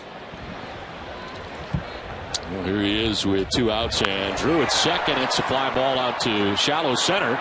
Desmond Jennings with good speed comes in and makes the catch that ends the inning. Jared Saltalamacchia with a home run into the bullpen in right field to lead off the bottom of the 5th as the Red Sox on top 2-1.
The top of the 6th.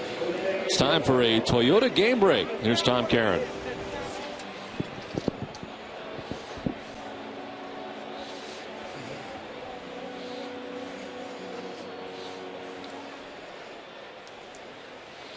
Back at Fenway Park, where the Red Sox have a 2-1 lead on this Patriots Day from Fenway. Holiday in Massachusetts and in Maine celebrates the anniversary of Paul Revere's ride, as this one is out to left center, and there is Ellsbury for the first out. Lobaton retired on the first pitch of the inning. Battles of Lexington and Concord back in 1775. Of course, the day was also marked by the running of the Boston Marathon. In the Kenmore Square, the Red Sox have been scheduled to play at home on Patriots Day every year since 1959. Kelly Johnson batting out of the number 9 spot, struck out in the 3rd inning. Bunt pit is popped up, and that'll get onto the screen. Every Patriots Day when we come into the ballpark, I come down the Mass Pike, and going in the opposite direction are the runners heading out to the start line. And today I got to see the elite runners. They're all in very fancy buses with a police escort taking them out to the start line out there in Hopkinton.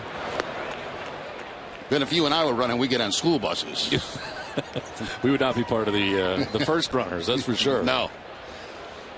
But it's interesting to see that traffic all heading in the opposite direction as we come into the ballpark. At least I find it interesting. I don't know. That's interesting. Yeah.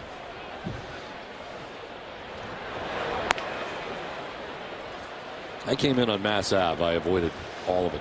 It's a tricky day in Boston because you really got to be careful. You could be lost because there's so many roads that are blocked off.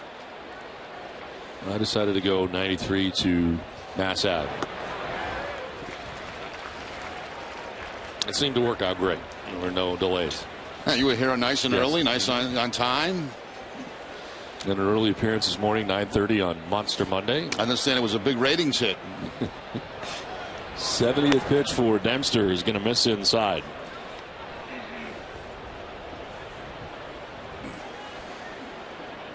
Dempster with 7 strikeouts through 5 1/3 innings. He retired 5 Rays in a row.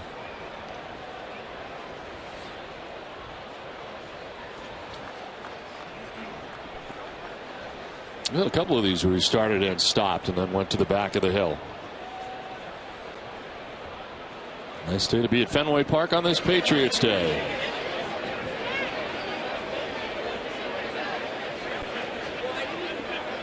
Up in the right field corner. 3-2 is ball 4. There's the first walk given up by either pitcher today. And a 1-out walk to the number 9 man, and Kelly Johnson.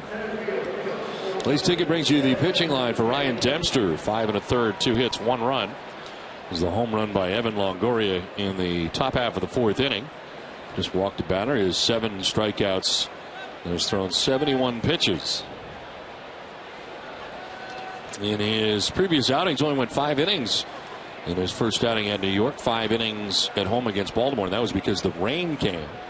Did not come back out after a 43-minute rain delay. And is in the 6th now with 1 out.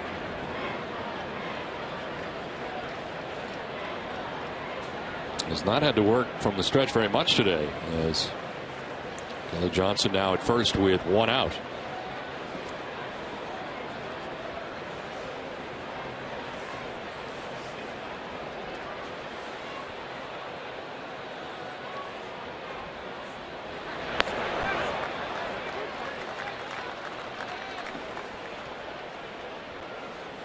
Red Sox have lost all 3 previous Patriots Day matchups against the Rays, including a 1-0 loss to Tampa Bay last year. Rays here for Patriots Day a year ago.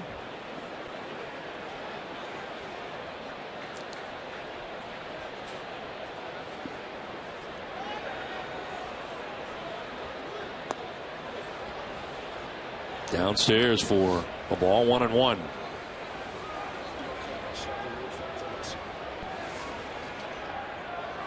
Red Sox going for a 3-game sweep of the Rays today.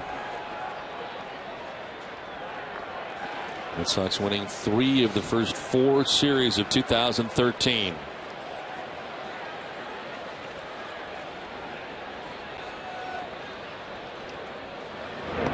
Back to the bag at first is Kelly Johnson. Held on over there by Mike Napoli.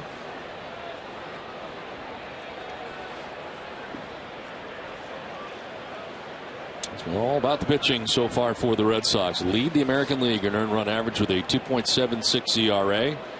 Opponent batting average. Opponent's hitting at 218. Framed by Saltalamacchia, but just outside. Dempster would have liked that pitch, not missing the outside corner by very much.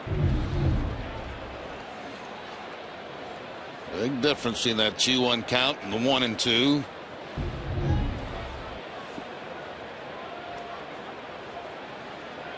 See if they get the man in motion here with 1 out, 2-1 count.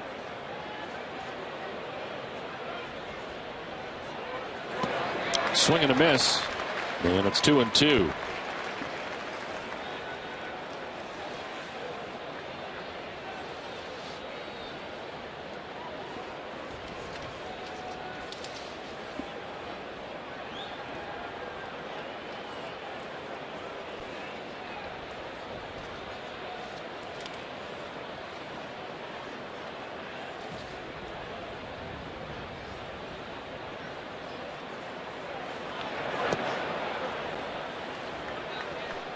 Ryan Dempster spending the first 14.5 seasons of his lengthy major league career in the National League before joining Texas. The 2012 trade deadline, won 7-3 with a 5.09 earned run average and 12 starts for the Rangers.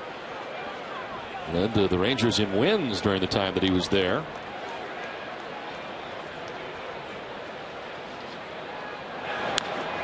Ground ball foul, and we'll do it again.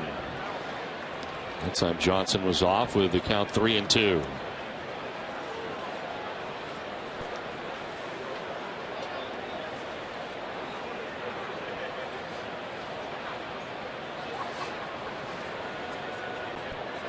"16 years in the majors for Dempster."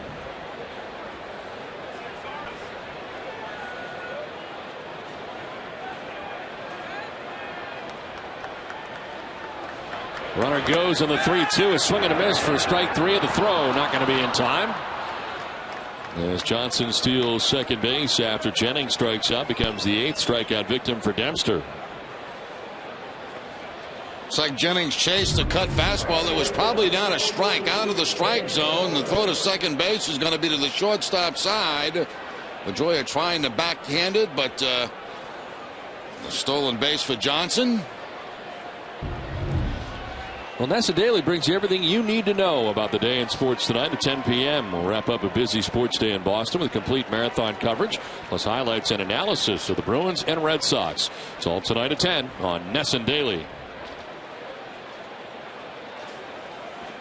And 2 outs in the 6th inning. Ben Zobrist, the batter, the tying run in scoring position at second base, and there is strike 1.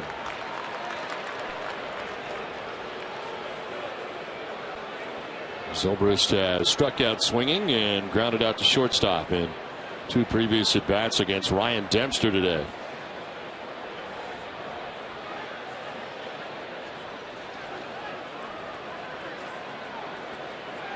'80th pitch of the afternoon for Dempster, and it's high for ball 1.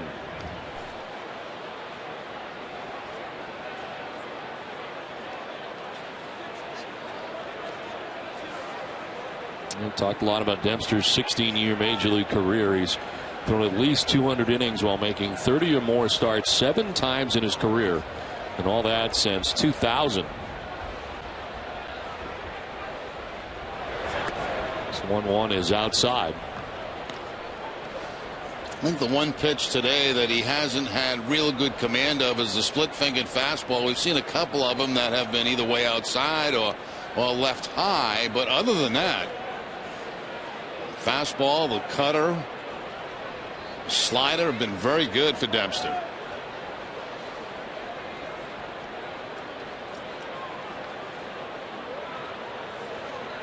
But I would say out of the 4 pitches that he features, probably the splitter has been the one that's given him the most difficulty so far in this game.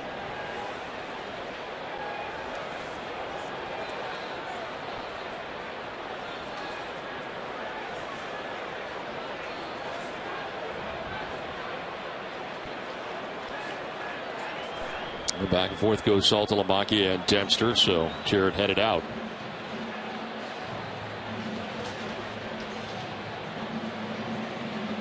MLB.com at bat is the #1 source for live baseball everywhere you go and is available for iPhone, iPad, Android, and BlackBerry 10.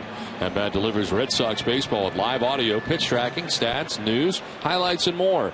Text at bat to 31826 or visit redsox.com for details. 2 outs here in the top half of the 6th inning. Kelly Johnson at second base. And a 2-1. There's strike 2 to Ben Zobrist.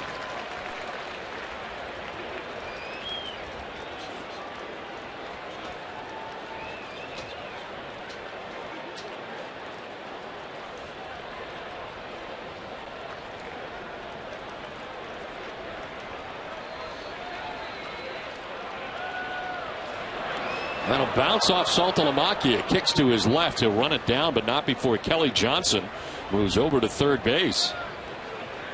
Likely a wild pitch. That's a splitter right there that we're talking about. This time bouncing it in the dirt. You see the 2 fingers split on the baseball, and Saltalamacchia looking around for it. He finally finds it. Johnson ends up on third base.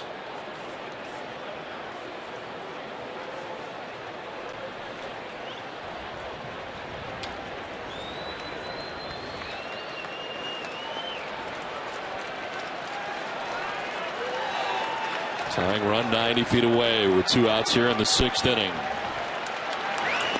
Down and in and headed down to first base goes Ben Zobrist, and 2 walks coming in the inning after Dempster not walked anybody through the first 5.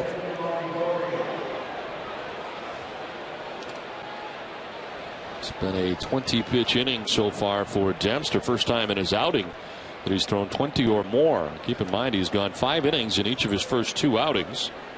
But they were, as far as the pitch count goes, he threw 101 pitches in New York in 5 innings, and then 93 in his shortened outing due to the rain delay last time out. So pitch count has been up there in the first 2 games. But it's first and third here with 2 outs, and he's got to face Evan Longoria again. Longoria with a solo home run in the 4th inning to tie the game at the time. And his first home run of the year, first extra base hit of the year for Evan Longoria. There's strike 1, starts off ahead.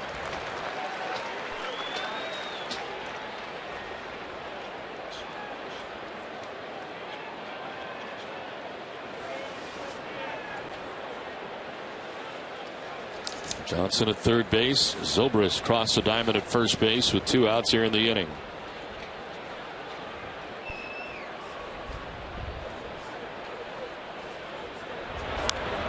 Fights it off foul, and it's 0-2. I think that's one that Longoria would like to have back again. Pretty good pitch to handle right there.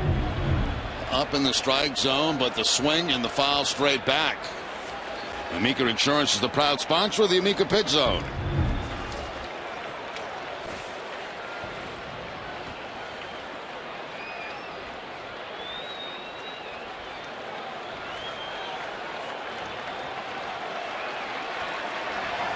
Looks like he's going to try the split.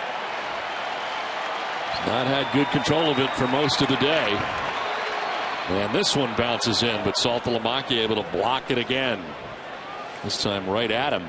After leaving a couple high in the zone, he's really tried to get that splitted down over the last couple. And one went for a wild pitch, and this one blocked nicely by Saltalamacchia to keep that man at third base. Expecting the ball in the dirt.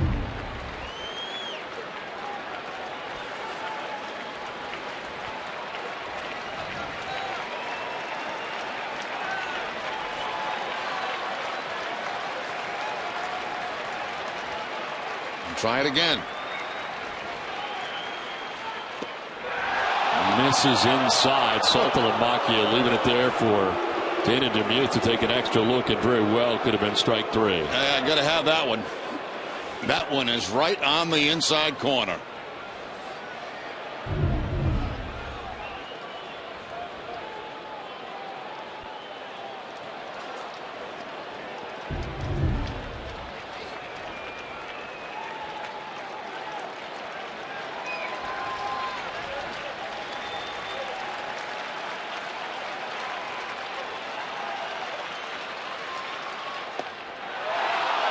Trying to grab it again. Close again. A couple of long looks in by Dempster. Felt like he had both those pitches. The splitter was actually closer than the fastball was, but two very close pitches, and some courage by Longoria to stay off those. Fourth 3-ball count of the inning for Ryan Dempster.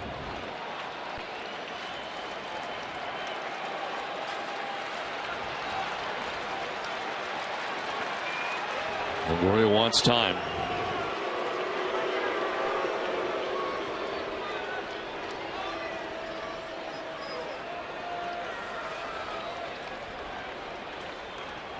Red Sox with a 1-run lead right now with 2 outs in the 6th inning. First and third for the Rays. And Longoria grounds one up the middle. Drew dives. He will get up and throw to first, and it is just in time to get Longoria.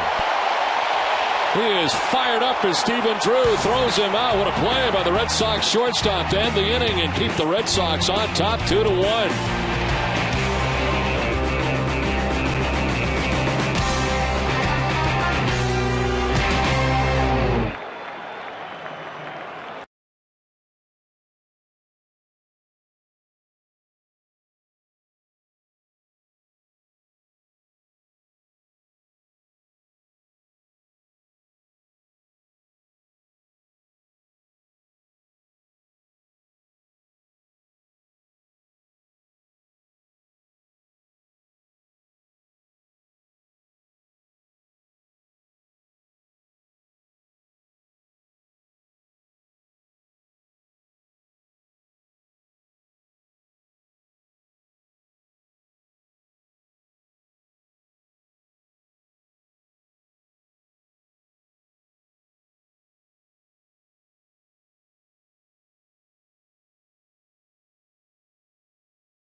Stephen Drew diving to his left, getting up quickly, the quick release, but I think the Red Sox got a break on this one because it looked like Longoria was by the bag. So we stop it right there. If we could stop it, we could see Longoria hitting the bag and then the catch by Napoli. I think the Red Sox may have caught a break there. But what a play by Drew just to make it that close. There's the foot hitting the bag, the ball not in the glove. Not even close. No. The Red Sox will take that call. Longoria let his helmet fly after that and was notified by the first base umpire. Joe Madden was out to argue as well. First base umpire Angel Hernandez. This is out to center field. Jennings on the dirt of the track makes the catch on his counterpart, Jacoby Ellsbury, for the first out of the 6th inning. Are you a leader of a group of 20 or more? A Red Sox game at Fenway Park is the perfect place for your next outing. Call 617-226-6835 to plan the perfect trip today. A lot of groups here today at Fenway Park on a beautiful afternoon on this Patriots Day. From Fenway with 1 out of the 6th inning, and Shane Victorino standing in as an RBI today and a ground out back in the 1st inning.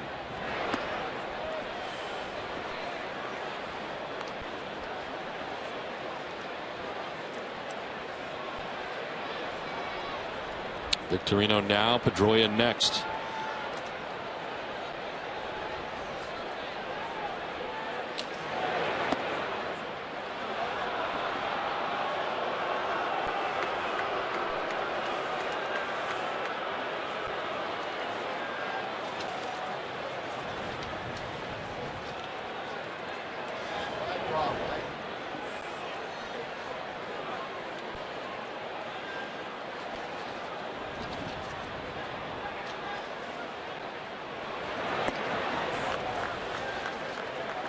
Well, Hellickson, who has not walked anybody today, falls behind Victorino 3-0.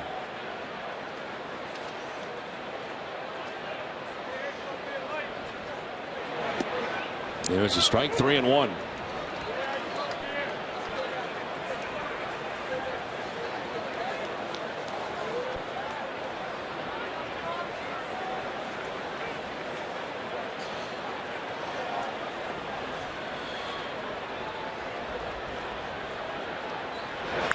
Victorino to right. Ben Zobrist in and over a few steps. 2 down in the 6th inning. Well, the 10th annual Jackie Robinson Day and the 66th anniversary of his first major league game, and the steal of home for Jackie Robinson as we celebrate the life of number 42. Was that Yogi? Was that Yogi Berra? Yogi. He didn't think so. No. Thought he had him.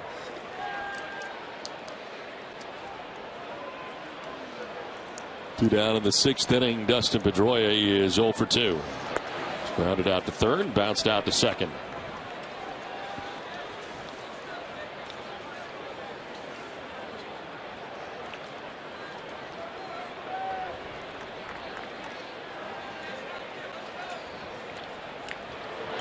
'90th pitch for Hellickson, and diving Longoria third, up and throwing to the out that retires Dustin Pedroia. Nice play at third base by Evan Longoria, throwing around a little leather here for the Rays. Red Sox still on top 2-1.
Tampa Bay as we head to the top half of the 7th inning. Well, both sides now have had a break, as it turns out. Looks like a busy establishment across the street from Fenway Park today. It's a good day, you know, Patriots Day. Matt Joyce leads it off, and the pitch is up high, and apparently James Loney had his foot off the bag at first, so Pedroia was not out. Yeah, there's no way that call was going to go against Tampa, though. That's for sure.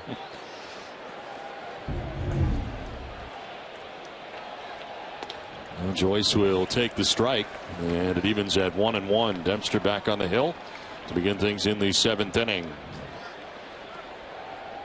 Red Sox in the shift on the right side. Middlebrooks moving from the left side of the infield to the right.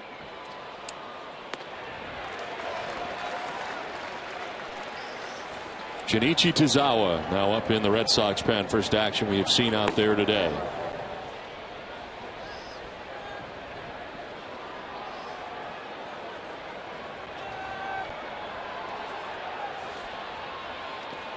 A bounce in from Dempster, and even the count at 2-2.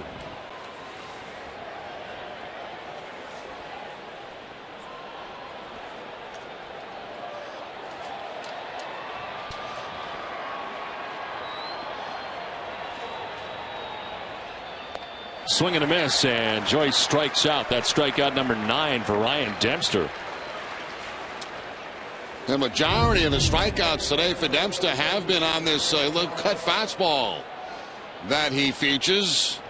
The strikeout numbers have been very impressive throughout the Red Sox pitching staff in the first couple of go-arounds. Well, the starters have 25, and there are 28 altogether for the Red Sox pitching staff. But 25 between the starters, Lester, Buchholz, and Dempster. There's Buchholz yesterday with 11, and 9 so far today for Ryan Dempster, who in his first couple of outings, he had 8 against the Yankees, 7 last time out against Baltimore. That was all in 5 innings. And now 9 here against the Rays. That's one of the few high strikes that have been called in this series.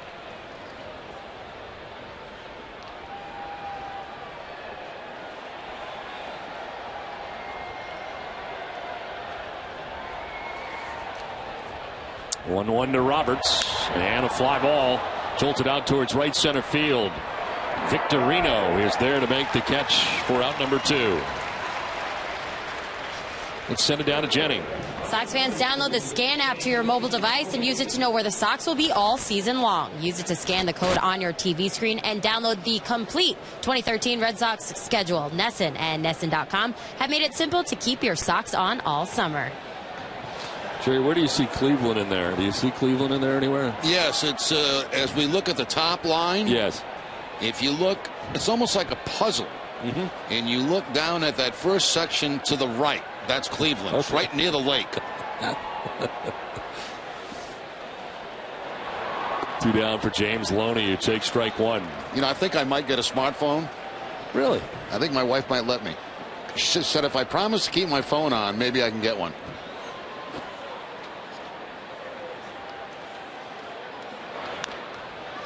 Yes, it does seem to be a problem for you keeping your phone on. I don't like to keep it on. So no one can reach you on the fly. A lot of times you get a call, it's bad news. Right. You don't want to hear that. I never really understood it, though. I mean, you're going to get the bad news on the voicemail that someone's going to leave you anyway. So it's just delayed bad news. I mean, you're not getting it like on the spot. You know, it's always on your terms. Yeah. Strike 3 call to James Loney. 10th strikeout for Ryan Dempster. It's 7th inning stretch, and the Red Sox have a 2-1 lead.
stand beside her and guide her through the night with the light from above, from the mountains to the prairie, to the ocean, wide with foam.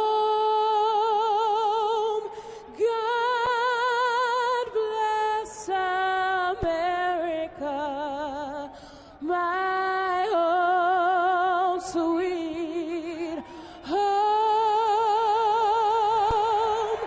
God bless America, my home sweet home.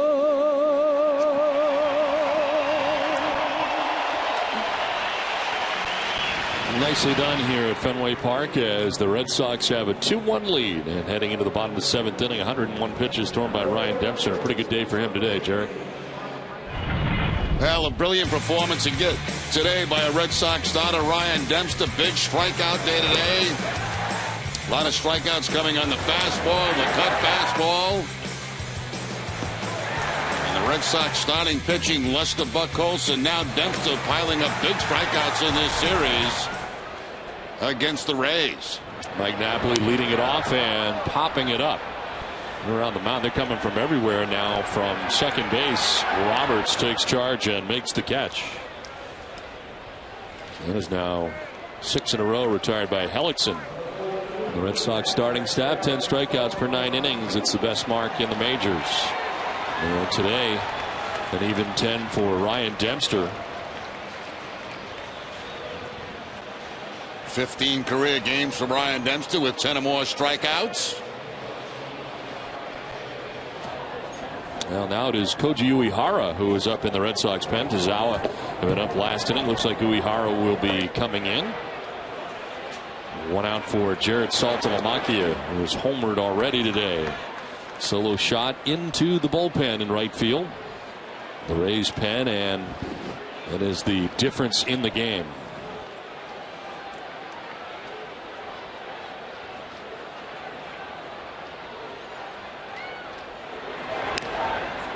Fouled off, 1-1. And that pitch that they threw Saltalamacchia is where they wanted to throw it to. They threw him a high fastball. You can see the catch is set up high, and Saltalamacchia gets on top of it.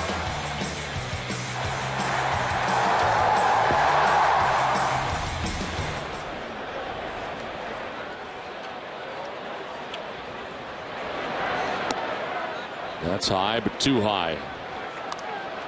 2-1.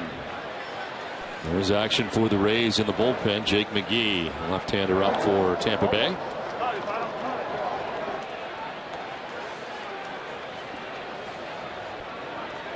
Hellickson here in the mid-90s with 1 out. And misses away, 3-1. He's not walked anybody today. Does have 8 strikeouts and has retired the last 6 Red Sox in a row. After a leadoff triple, he has really settled into this outing very nicely, with the exception of the home run to Saltalamacchia in the 5th, and now a walk to Saltalamacchia with 1 out. Let's get some more tweets from Jenny Dell. That's right, Don. We're asking fans their sports memories for our AT&T Twitter question of the day.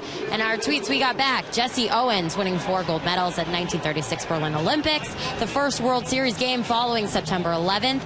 And the 1992 Olympic men's basketball dream team, giving the NBA international recognition.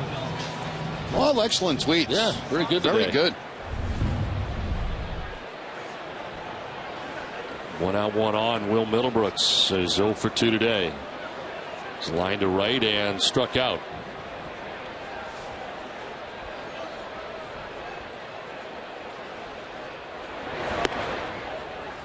Take strike 1. Did you tweet anything in, Don? I did not. I did not either. But I agreed with a lot of these selections today. Yeah, tremendous thoughts, really.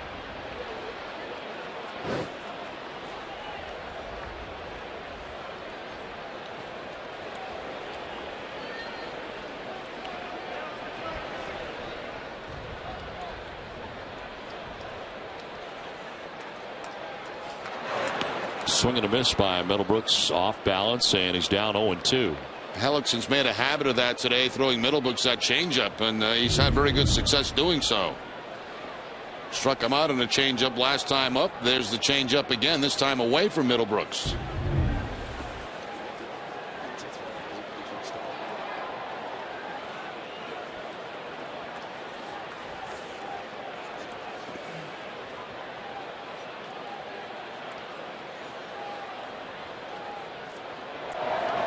This will bounce in the dirt, 1-2. No, but I did tweet a picture from the booth though today. Just it grabbed me for some reason. The sunshine and the crowd today looked terrific. So I went with our view from the booth today. It is a beautiful day here in Boston. A great day for everything, and so far so good for the Red Sox. Very well pitched on both sides today. Of course, Ryan Dempster for the Red Sox, Jeremy Hellickson for the Rays with a runner at first and one out. The 1-2. A little miss, and there is pitch number 100 of the day for Hellickson.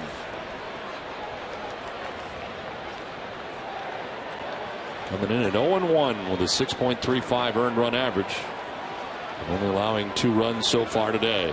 And what was your Twitter account number again? That is at Don Orsillo, Jerry, and I thank you for asking. Yeah, because you usually pick up about 10,000 every time. No, I have not picked up that many at all. No. I'd love to. But yeah, at Don Orsillo. I think they have the wrong one on the screen for me. I think they fixed it. I just noticed it when they showed us last time. It's now Jerry_Remy. Right. Yeah, so that's the right one. That's the right one, yeah. That is the right one. There you go. Yes. You can follow along with us.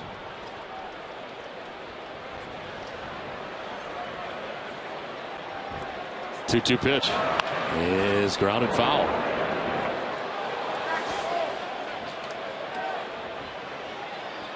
For every Red Sox game that goes into extra innings or one where the Sox get a save, CVS Pharmacy will make a donation to Boston Children's Hospital. CVS is aiming for a goal of $25,000 in donations this season.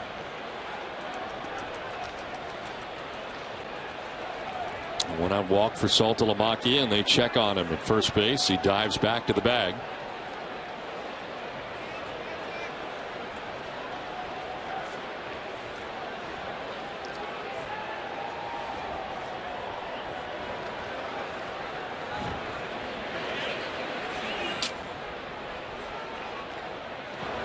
This is in the dirt, corralled by Lobaton. No advance for Saltalamacchia at first base.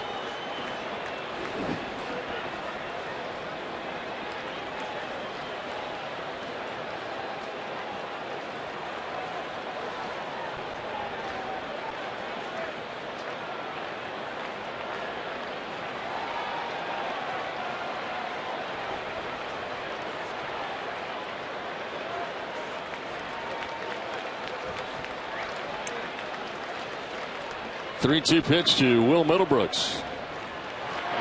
Off is Saltalamacchia. Strike 3 for Middlebrooks, and Saltalamacchia will be out at second base. So strike him out, throw him out, double play. That's the 9th strikeout for Hellickson. A 1-run lead for the Red Sox as we head to the 8th.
head into the 8th inning at Fenway Park. This call to the bullpen is brought to you on NESN by your New England Ford dealers.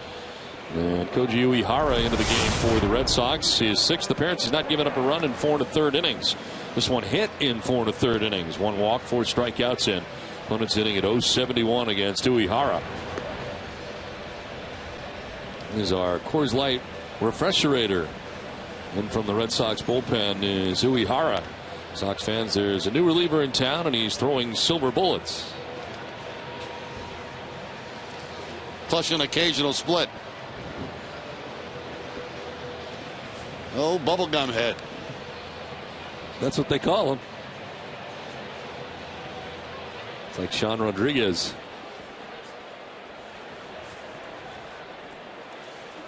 The 8th inning has the bottom third of the Rays order coming up. Escobar, Lobaton, and Johnson.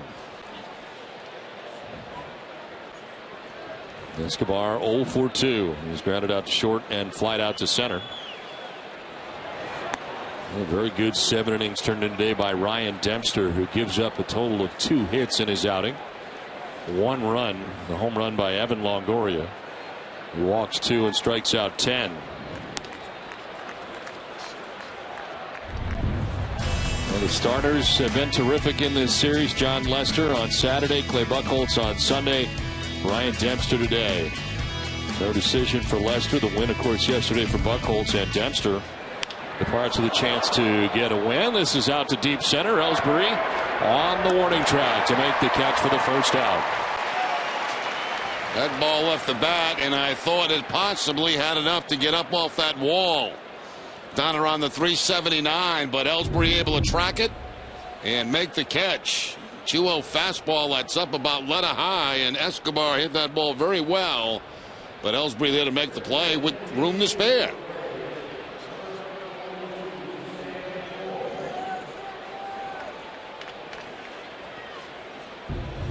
One down, 5 in a row retired by Red Sox pitching, and here's Jose Lobaton. Actually, Sam Fuld is going to pinch hit for Lobaton. Fuld getting his first at bat after Lobaton had been 0 for 2.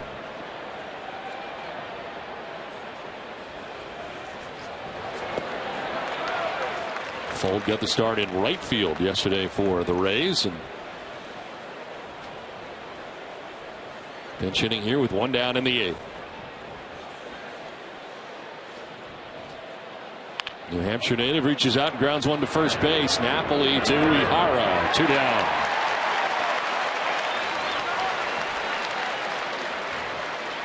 I want to remind you to stay with NESN after the game for WB Mason Extra Innings Live. Tom Caron will anchor NESN's breakdown of game highlights, interviews, and John Farrell's post-game press conference. WB Mason Extra Innings Live. Can't go wrong when you buy right. WB Mason.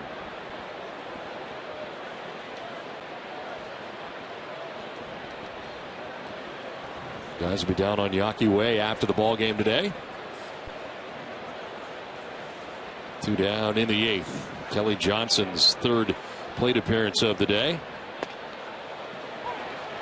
He struck out in the 3rd, walked in the 6th inning, was left at 3rd base in the 6th inning on the great play by Stephen Drew from shortstop, getting Evan Longoria. And Johnson not happy with that last strike call, still talking it over with Dana Demuth.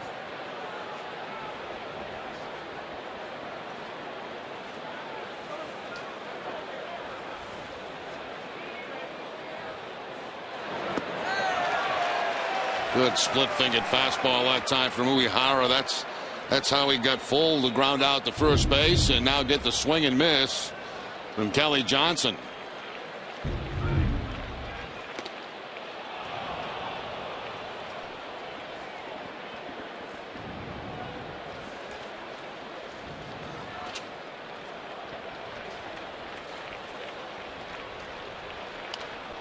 This one fouled off to the left, out of play.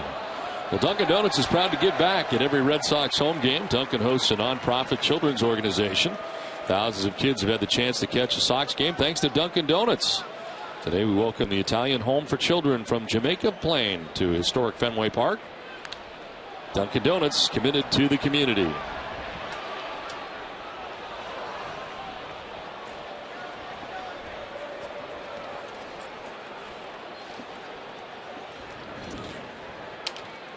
Two down in the 8th, and Kelly Johnson battling here, fouling a few off.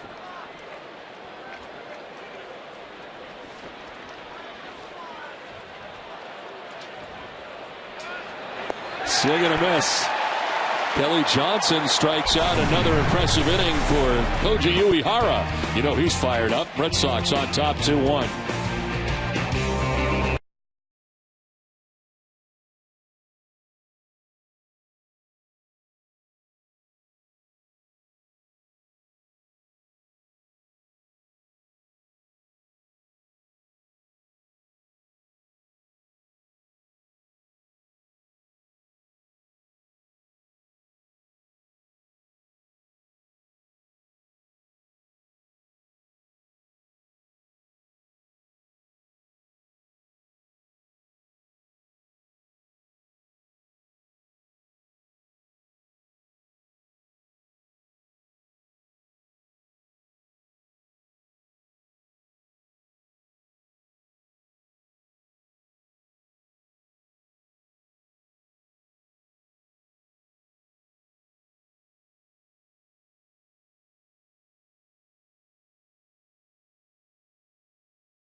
Boston Marathon today, George? I doubt it. Nice, good voice, huh? All right.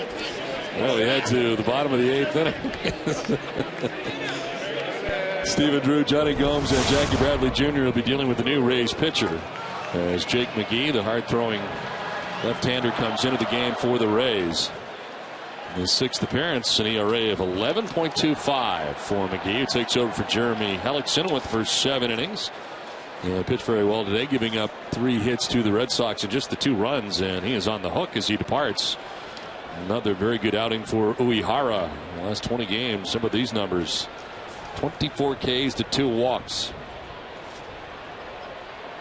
That dates back to last year. Stephen Drew leads it off here in the home half of the 8th. Red Sox trying to obtain some insurance.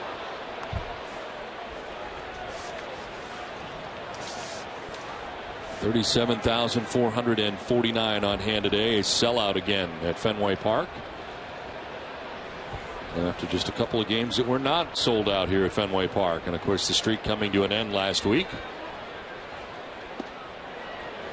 Strike over the outside corner to Drew.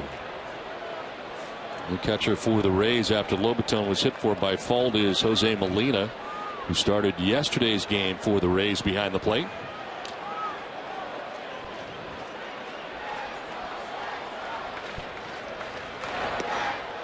Very close, but that'll miss outside. Well, with Hanrahan's ailing hamstring situation, a new alignment at the end of games. You get Koji Uehara working the 8th and Bailey limbering up for the 9th.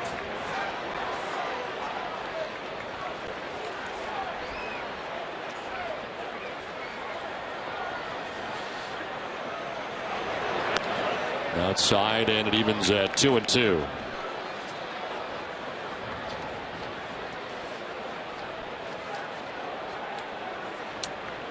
He had made 4 consecutive scoreless appearances last 4 times out, 3 1/3 innings pitched without giving up a run. After he gave up 5 earned runs in his first outing of the year. That's why the earned run average is so high for McGee, but he's been much better lately. 26-year-old. Last year was his first full season in the majors, and 60 of his 69 appearances were scoreless. Ended up going 5-2 with a nifty 1.95 earned run average in his first year in the majors.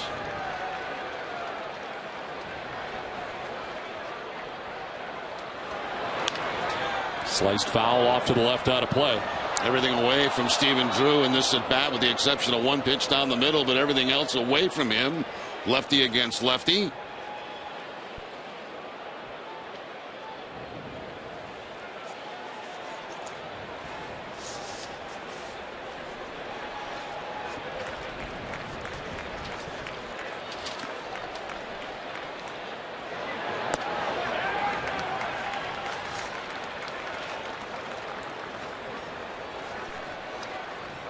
Drew, who leads off here in the 8th, about to see his 8th pitch of this at bat.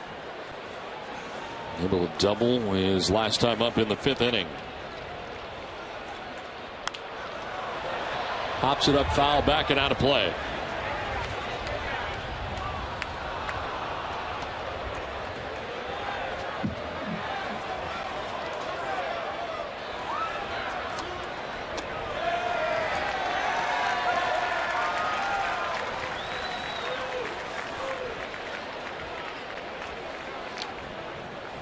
Joe Maddon's Rays coming in 4-7 on the year, losing first 2 games of this series and trailing 2-1 as the Red Sox bat here in the bottom of the 8th. Drew with a swing and a miss, strikes out. McGee gets him for the first out of the 8th inning. NESN's coverage of Red Sox baseball is brought to you in part by Southwest Airlines, Subaru of New England, Sullivan Tire and Auto, and by Toyota's official website for deals via Toyota.com. One out in the 8th. And Johnny Gomes has had a tough day at the plate today for Boston. He struck out twice. Struck out swinging in the 3rd and then again in the 5th.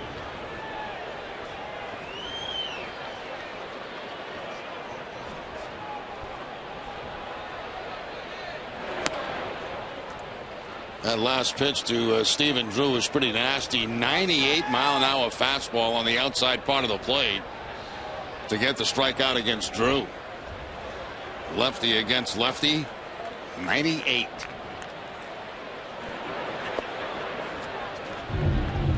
Amica Insurance is the proud sponsor of the Amica Pit Zone, as you see the location, the 9th pitch of that at bat. And most of those pitches away in that at bat.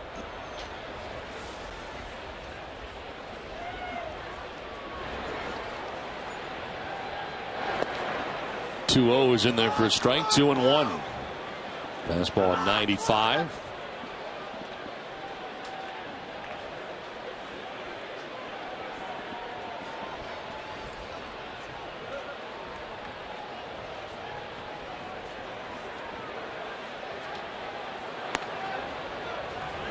Close pitch, but off the outside edge.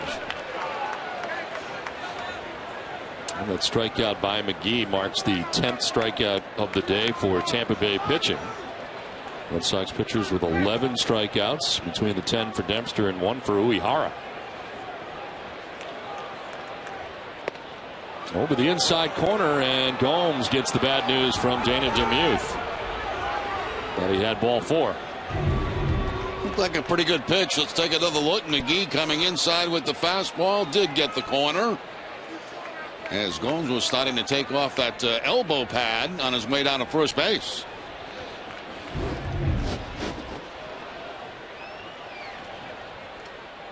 And Gomes stays alive, fouls it off to the right.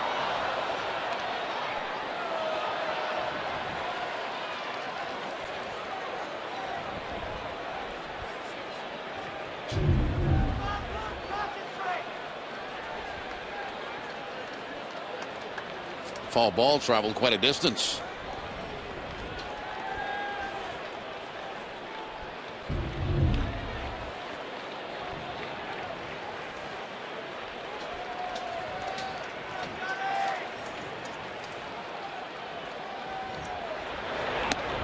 Outside, ball 4, and Johnny Gomes works a 1-out walk.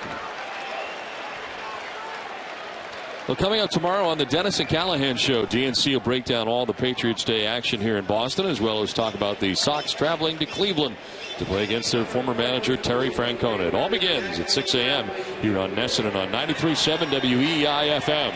Dennis and Callahan, the most listened to morning show in New England.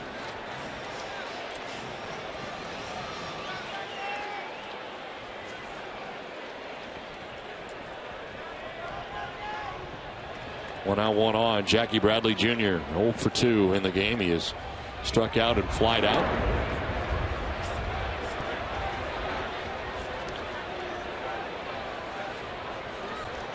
Red Sox holding on to a 1-run advantage and trying to add to it here.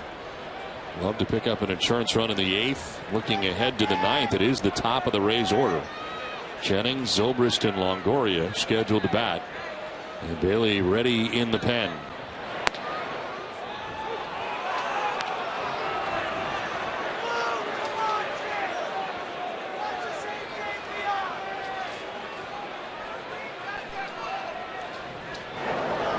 Joel Peralta up in the pen for the Rays.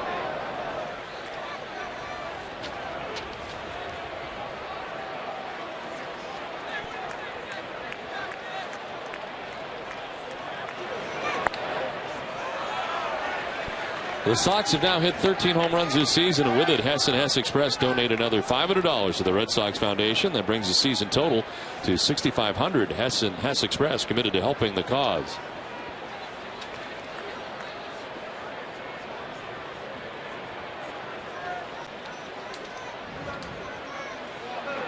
The 1-1 is going to miss for ball 2.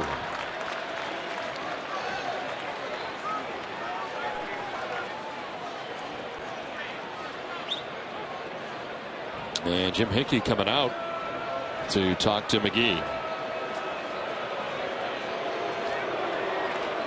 I don't think we've seen anything but a fastball from McGee so far since being in this game, and you can see why. He's got a good one. Beth Israel Deaconess Medical Center, the official hospital of the Boston Red Sox, never forgets that before you're a patient, you're a person. Beth Israel Deaconess, human first. Learn more at bidmc.org/human first. And Jim Hickey delivers his message as McGee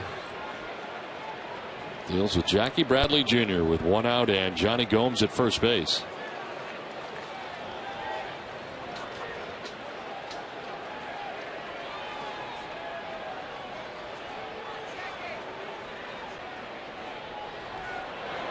Swing and a miss, and a pitch in on the hands of 94. 2-2.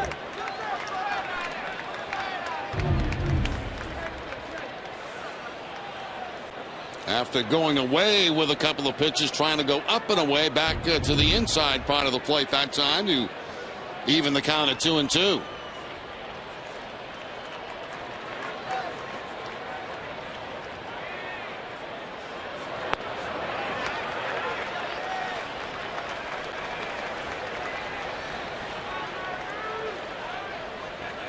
In 2011, control problems for Jake McGee, but not last year. A 1.95 ERA. 11 walks in 69 games.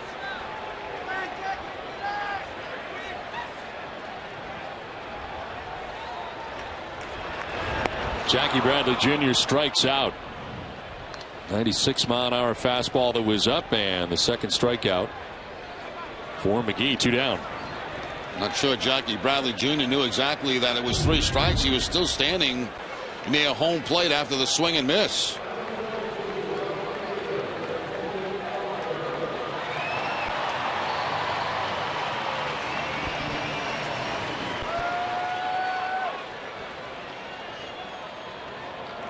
Blows the fastball by him again at about 96 miles an hour. 2 down for Jacoby Ellsbury, who is 1 for 3 today. Ellsbury taking ball 1.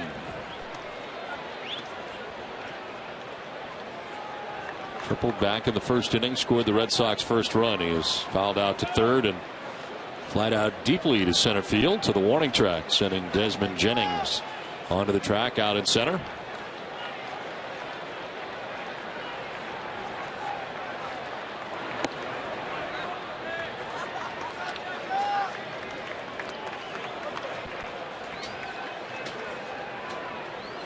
2 strikeouts and a walk for McGee, about to throw his 25th pitch of this inning.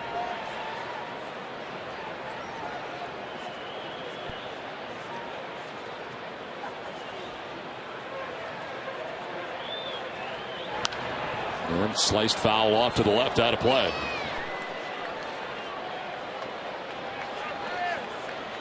Jeremy Hellickson today, the starter for the Tampa Bay Rays, who's on the hook. 7 innings, 3 hits, 2 runs, including the home run by Jared Saltalamacchia in the 5th. Walked a batter, struck out 9. Came into today's outing with a record of 0-1, could fall to 0-2.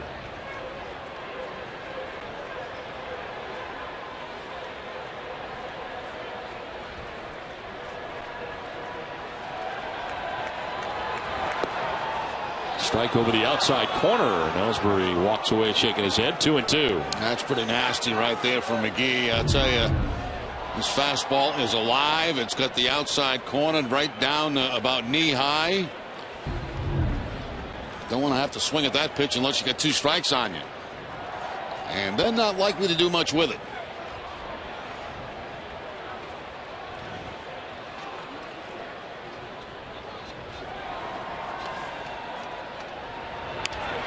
There's a pop-up off third base. Evan Longoria, shielding his eyes from the sun, makes the catch that ends the inning. We are through 8. Andrew Bailey will be on. It's 2-1 Boston.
Bottom of the 9th.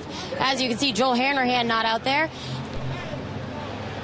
Before, Hanrahan said that the last couple of games, that's not Joel Hanrahan. I know that. The fans here, they might not know much because they haven't seen me pitch much, but that's not the way I pitch. I feel like once I get my legs underneath me, I can get back to where I was. Obviously, talking about that right hamstring soreness, John Farrell said it's a fortunate luxury to have Andrew Bailey. Well, Andrew Bailey into the game for his 6th appearance of the year. First save opportunity for him. It was 6 out of 9 in that category last year. And he'll miss for ball 1 to Desmond Jennings. A 1-run lead to protect for Bailey. The all-star closer, Andrew Bailey, of course, for the Oakland A's. All-star twice. 1-0 pitches in their first strike, 1-1. One thing that's been noticeable with Bailey, too, has been the increase in velocity on his fastball. That last one at 95 to Jennings. Had a strikeout in the perfect 8th inning on Saturday against Tampa Bay. And 7 strikeouts in 4 1/3 scoreless innings so far in 2013, and has given up just 1 hit.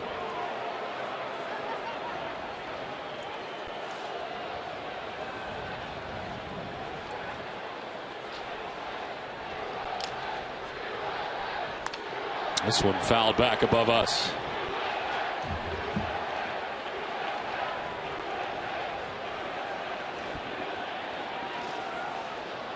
One for 4 with a couple of RBIs off a single for Desmond Jennings off Andrew Bailey. Bailey, who missed the first 116 games of last year, starting the year in the DL after having right thumb surgery. Swinging a foul that jars the mask right off Saltalamacchia.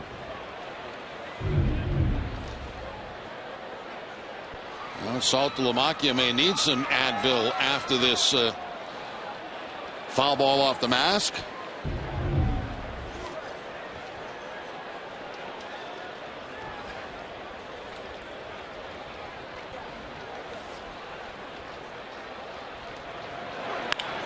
Line to left and in for a base hit for Desmond Jennings. The Rays get the lead runner on and the tying run at first base with nobody out to begin the 9th inning.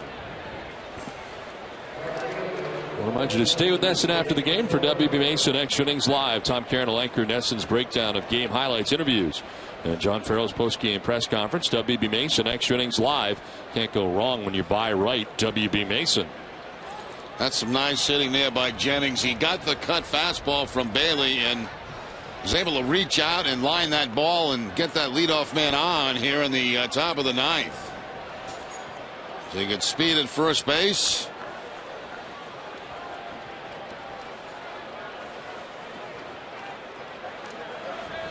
And on the grass at third is Middlebrooks as Zobrist stands in on the left side. And he takes strike one.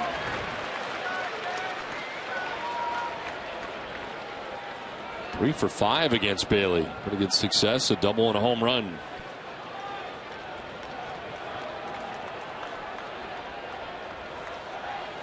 Rays dropping the first 2 games of the series, trailed by a run here in the 9th, but have the lead man on.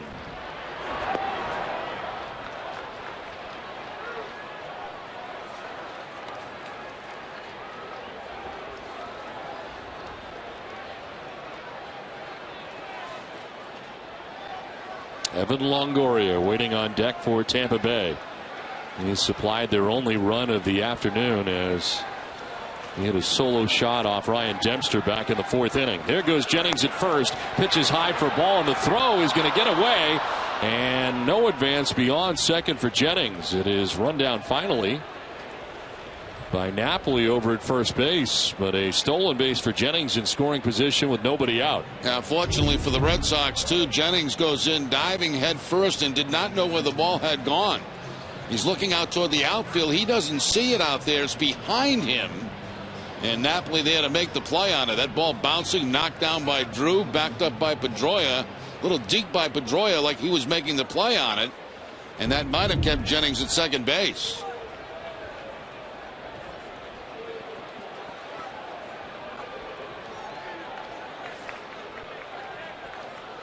Tying run in scoring position, nobody out.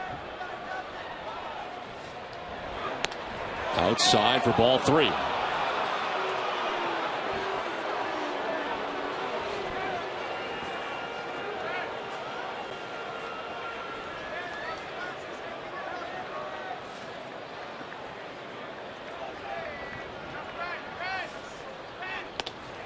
There's a strike. Zobrist thought he had ball 4.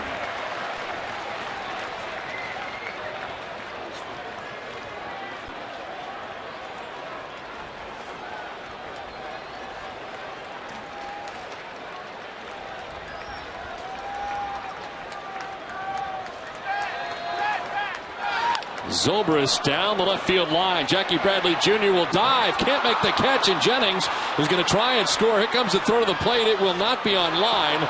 And the game is tied as taking second base is Ben Zobrist. The blown save for Andrew Bailey, and the Rays tie it up 2-2 here in the 9th inning.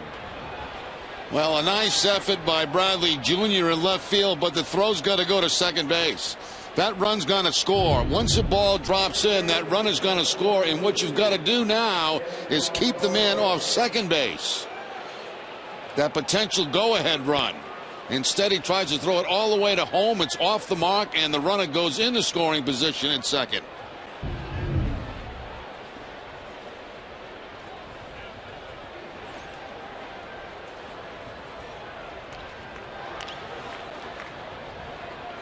Well, Longoria takes a pitch in the dirt.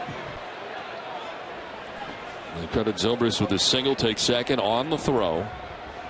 And this game is tied. Longoria now trying to put the Rays on top with nobody out in the top of the ninth. Red Sox in the bottom of the ninth inning. Victorino, Pedroia, Napoli. The expected trio with Saltalamacchia batting fourth in the inning if necessary. 1-0. Swing and a miss. Now Longoria has already homered in this game. Hit a home run back in the fourth inning. His first home run of the year. First extra base hit of the year. And the only blemish really for Ryan Dempster in his 7 innings of work today.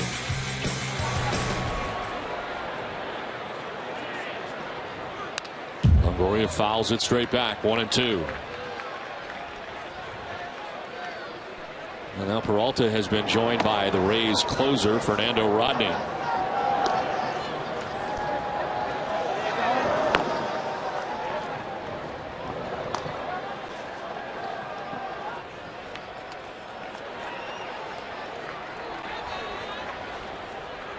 One, two is away, and it's 2-2.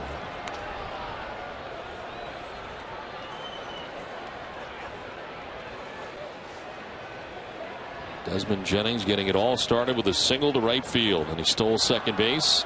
Score on the single by Zobrist that has tied this game.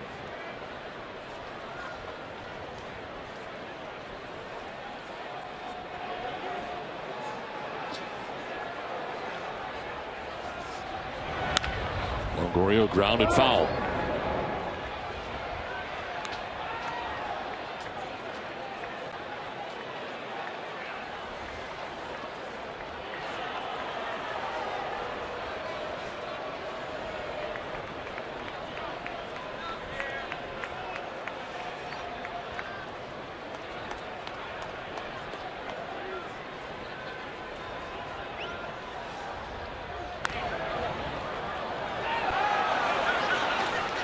Longoria putting up a very tough at bat against Bailey right here, fouling off a couple of pitches.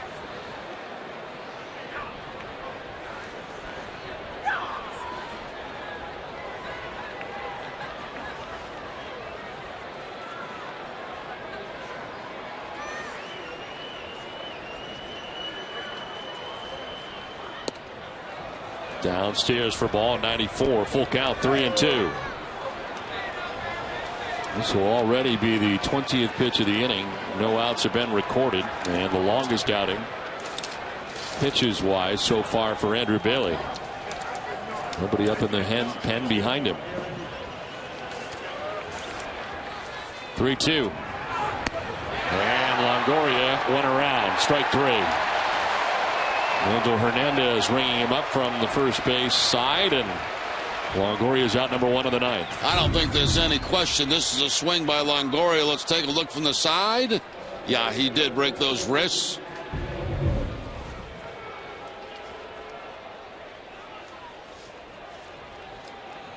One out for Matt Joyce. 1 for 3 day today, and a tough start to the season. A 152 average.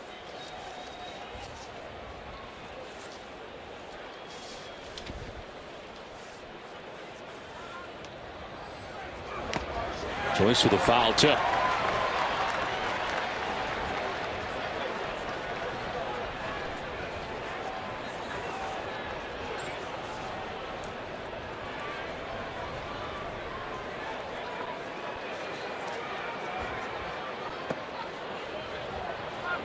Well, all of a sudden closing games has become a problem for the Red Sox. The injured Joel Hanrahan, who struggled recently for John Farrell, and then today he inserts Andrew Bailey in this spot in a blown save here in the ninth inning. Did not have much room for error as he came in with a 1-run advantage. Now trying to keep this thing tied. Now, a lot of these games that have come down to the closer have really been close, grinding games.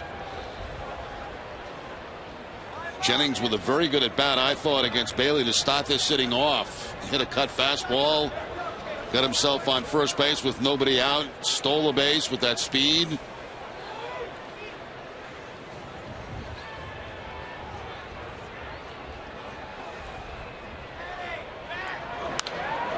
Fouled off to the left out of play. 2-2. Wind has kind of shifted now, blowing in at Fenway Park.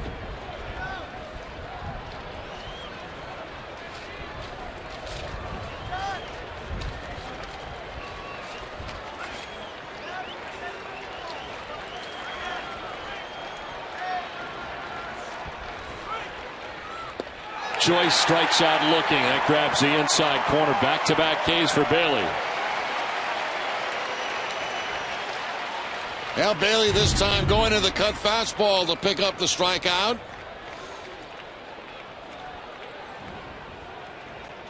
Joyce now with a 1-for-4 afternoon. Had that bunt base hit way back in the second inning. But leaves Zobrist in scoring position at second base. Here's Roberts 0 for 3 today. Struck out in the second, struck out in the fifth, then flied to right in the seventh inning.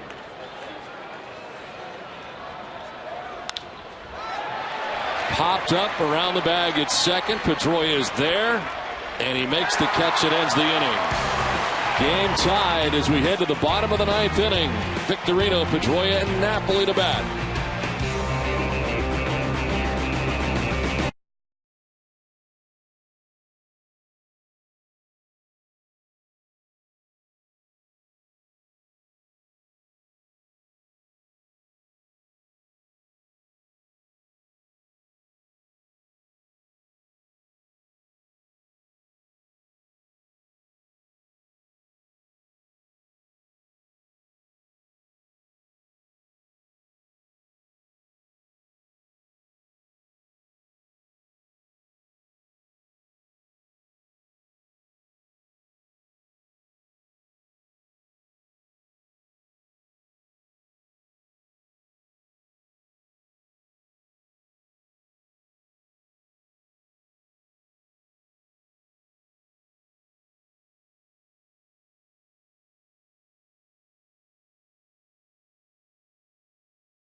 Bay Rays have tied this game at 2 aside with a run in the top half of the ninth inning on this Patriots Day.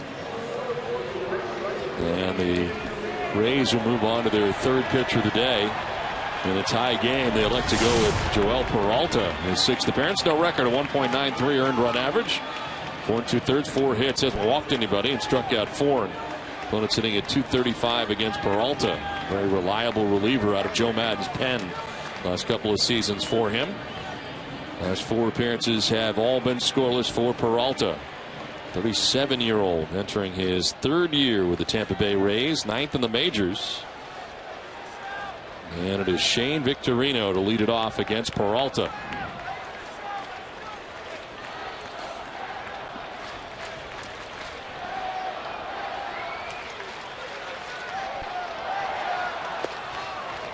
Breaking ball in there for a strike. Well, back in 2006 on Patriots Day, Mark Loretta hit a walk-off home run, the Red Sox second baseman.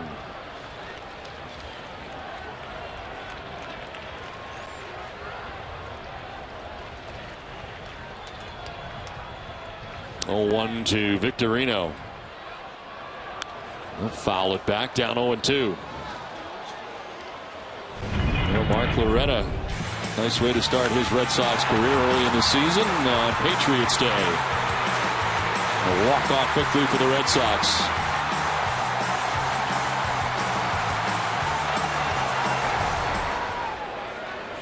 And part of their story.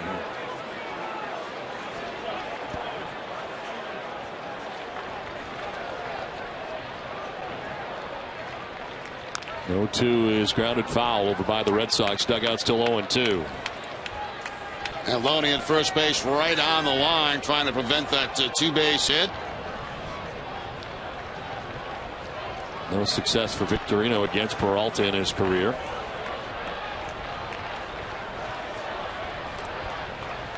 Victorino is 0 for 3 today, but on a ground out picked up an RBI.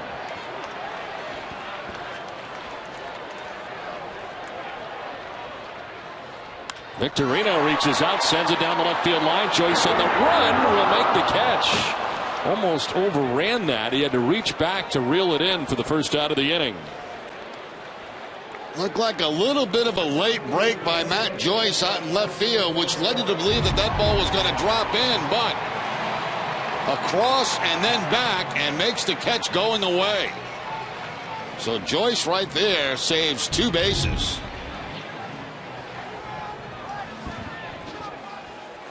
One down in the 9th inning for Dustin Pedroia. 0 for 3. He's grounded out 3 times in the game.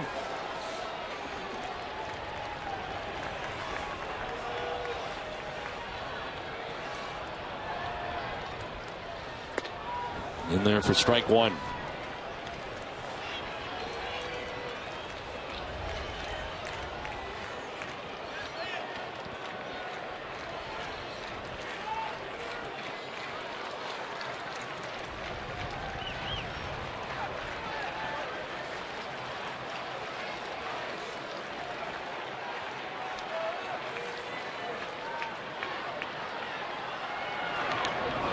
Bounce through and a little slip there at the end by Peralta. Lost his footing. And that starts Pedroia off with 2 splitters, and that one just got away from him. Even the count at 1-1.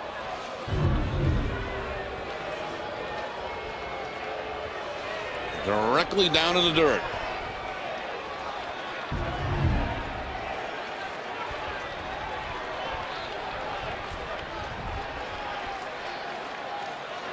Mike Napoli waiting on deck. 1 out in the last of the 9th inning.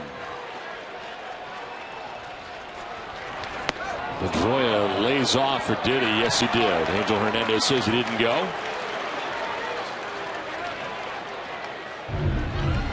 Pedroia making the call himself.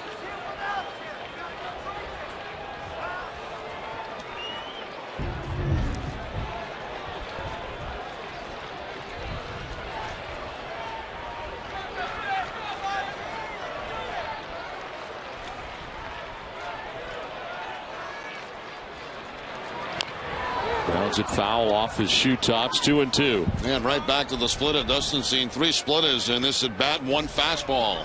That fastball was the one he laid off. That was up in the zone.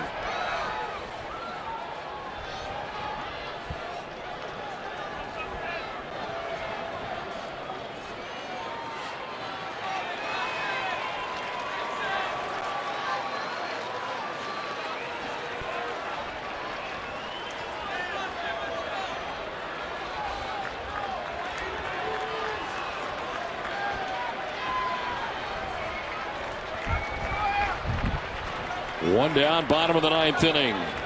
Pedroia waiting on a 2-2, and that's going to miss for ball 3.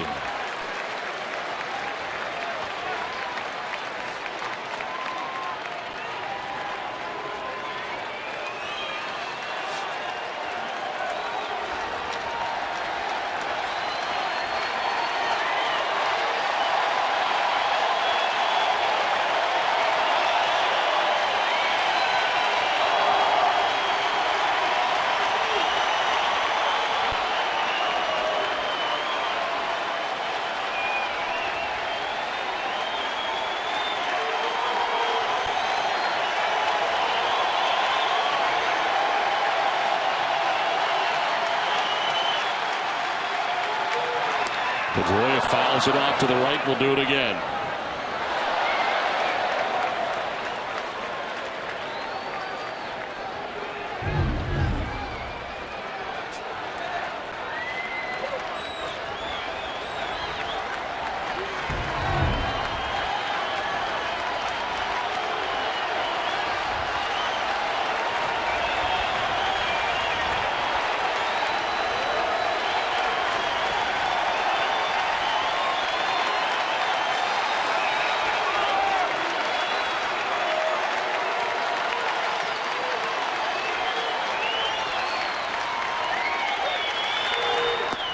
Pedroia will take the walk on a very close pitch. Dustin heads down to first base.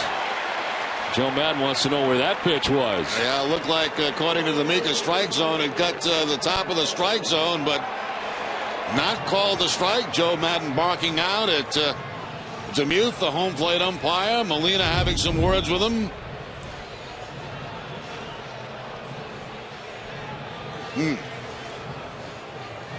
Red Sox fortunate to have a base runner with one out.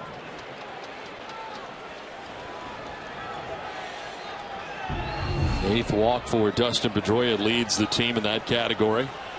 On at first base with one out. Mike Napoli is 0 for 3 today after a big 2-run double yesterday. He struck out twice and popped out today.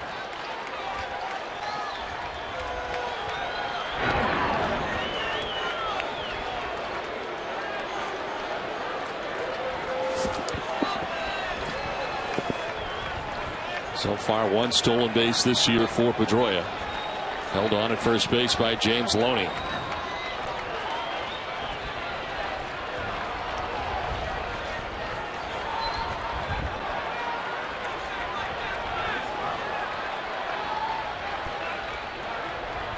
Throw over, and Pedroia's got a dive back, fully extended.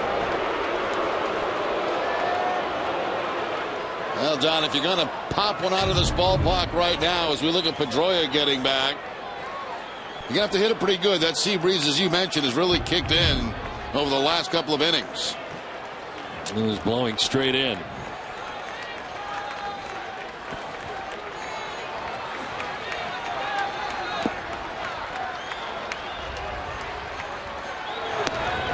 Napoli will take it high for ball one.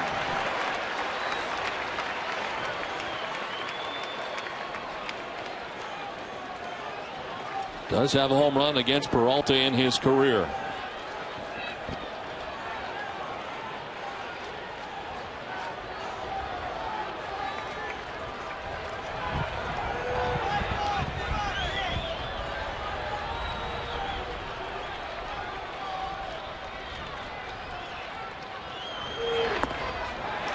Ball two, same spot, 2-0.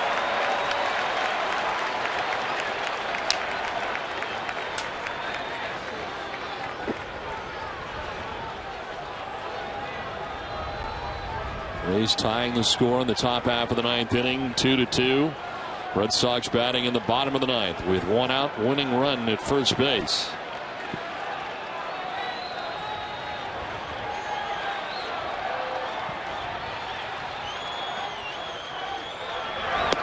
Napoli lays off and takes a strike. 2-1. Yeah, no fastball on a 2-0 count that time. The split-fingered fastball from Peralta. And you see Napoli out in front of that. All geared up for number one and didn't get it.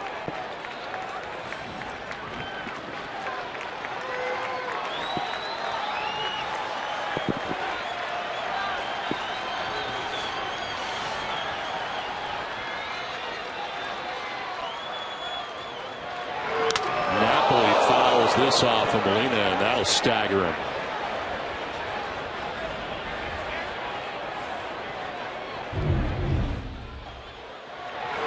Seen it happen to Saltalamacchia early in the ball game. Now Molina gets one. Molina has that hockey mask. Looks like it might have broke.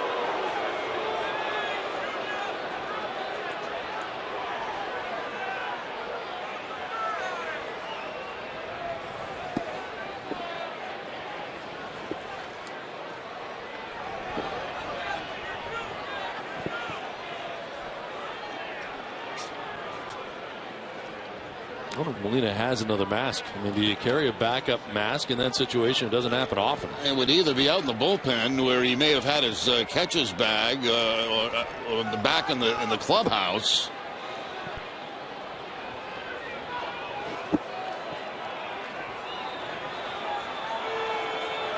We'll wait while they figure this out.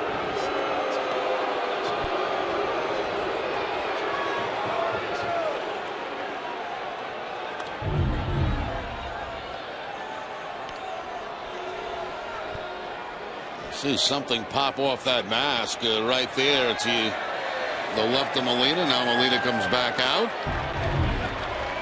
with the more conventional style, not the hockey mask.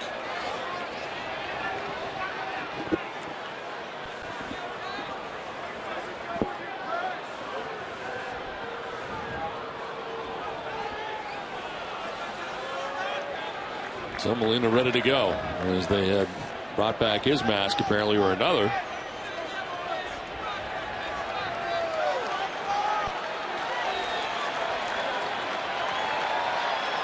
One out and Dustin Pedroia at first base.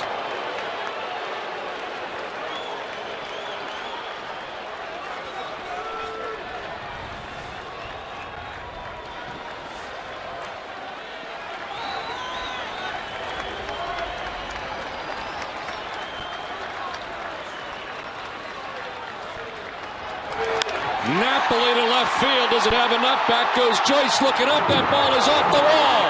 Pedroia racing around the bases is headed home. The throw will be late. The Red Sox win. A walk-off on Patriots Day. Mike Napoli getting it done.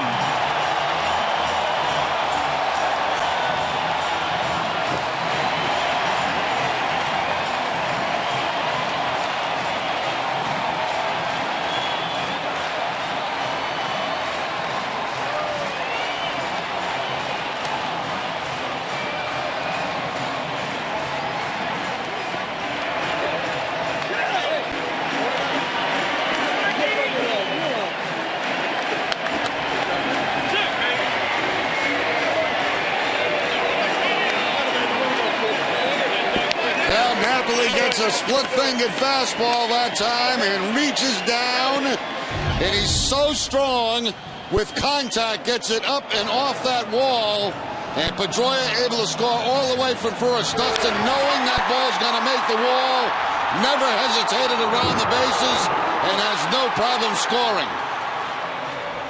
The advantage of playing at Fenway Park for 81 games, you know when a ball's going to go off the wall. Pedroia coming around with the win for the Red Sox.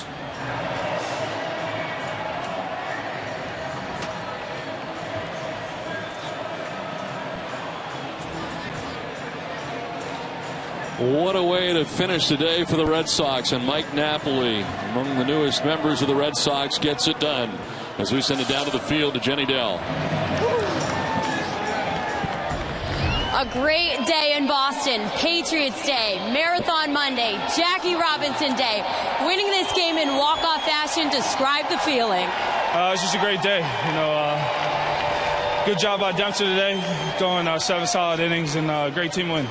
Speaking of Dempster, out there, 10 strikeouts. Starters for the Red Sox have been on point. How impressed have you been with this starting rotation? I mean, really impressed. You know, we're going to need all those guys to get wins and keep going.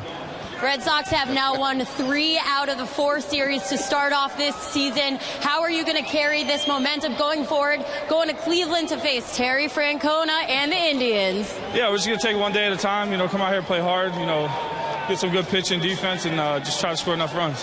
Congratulations, Mike. All right, then.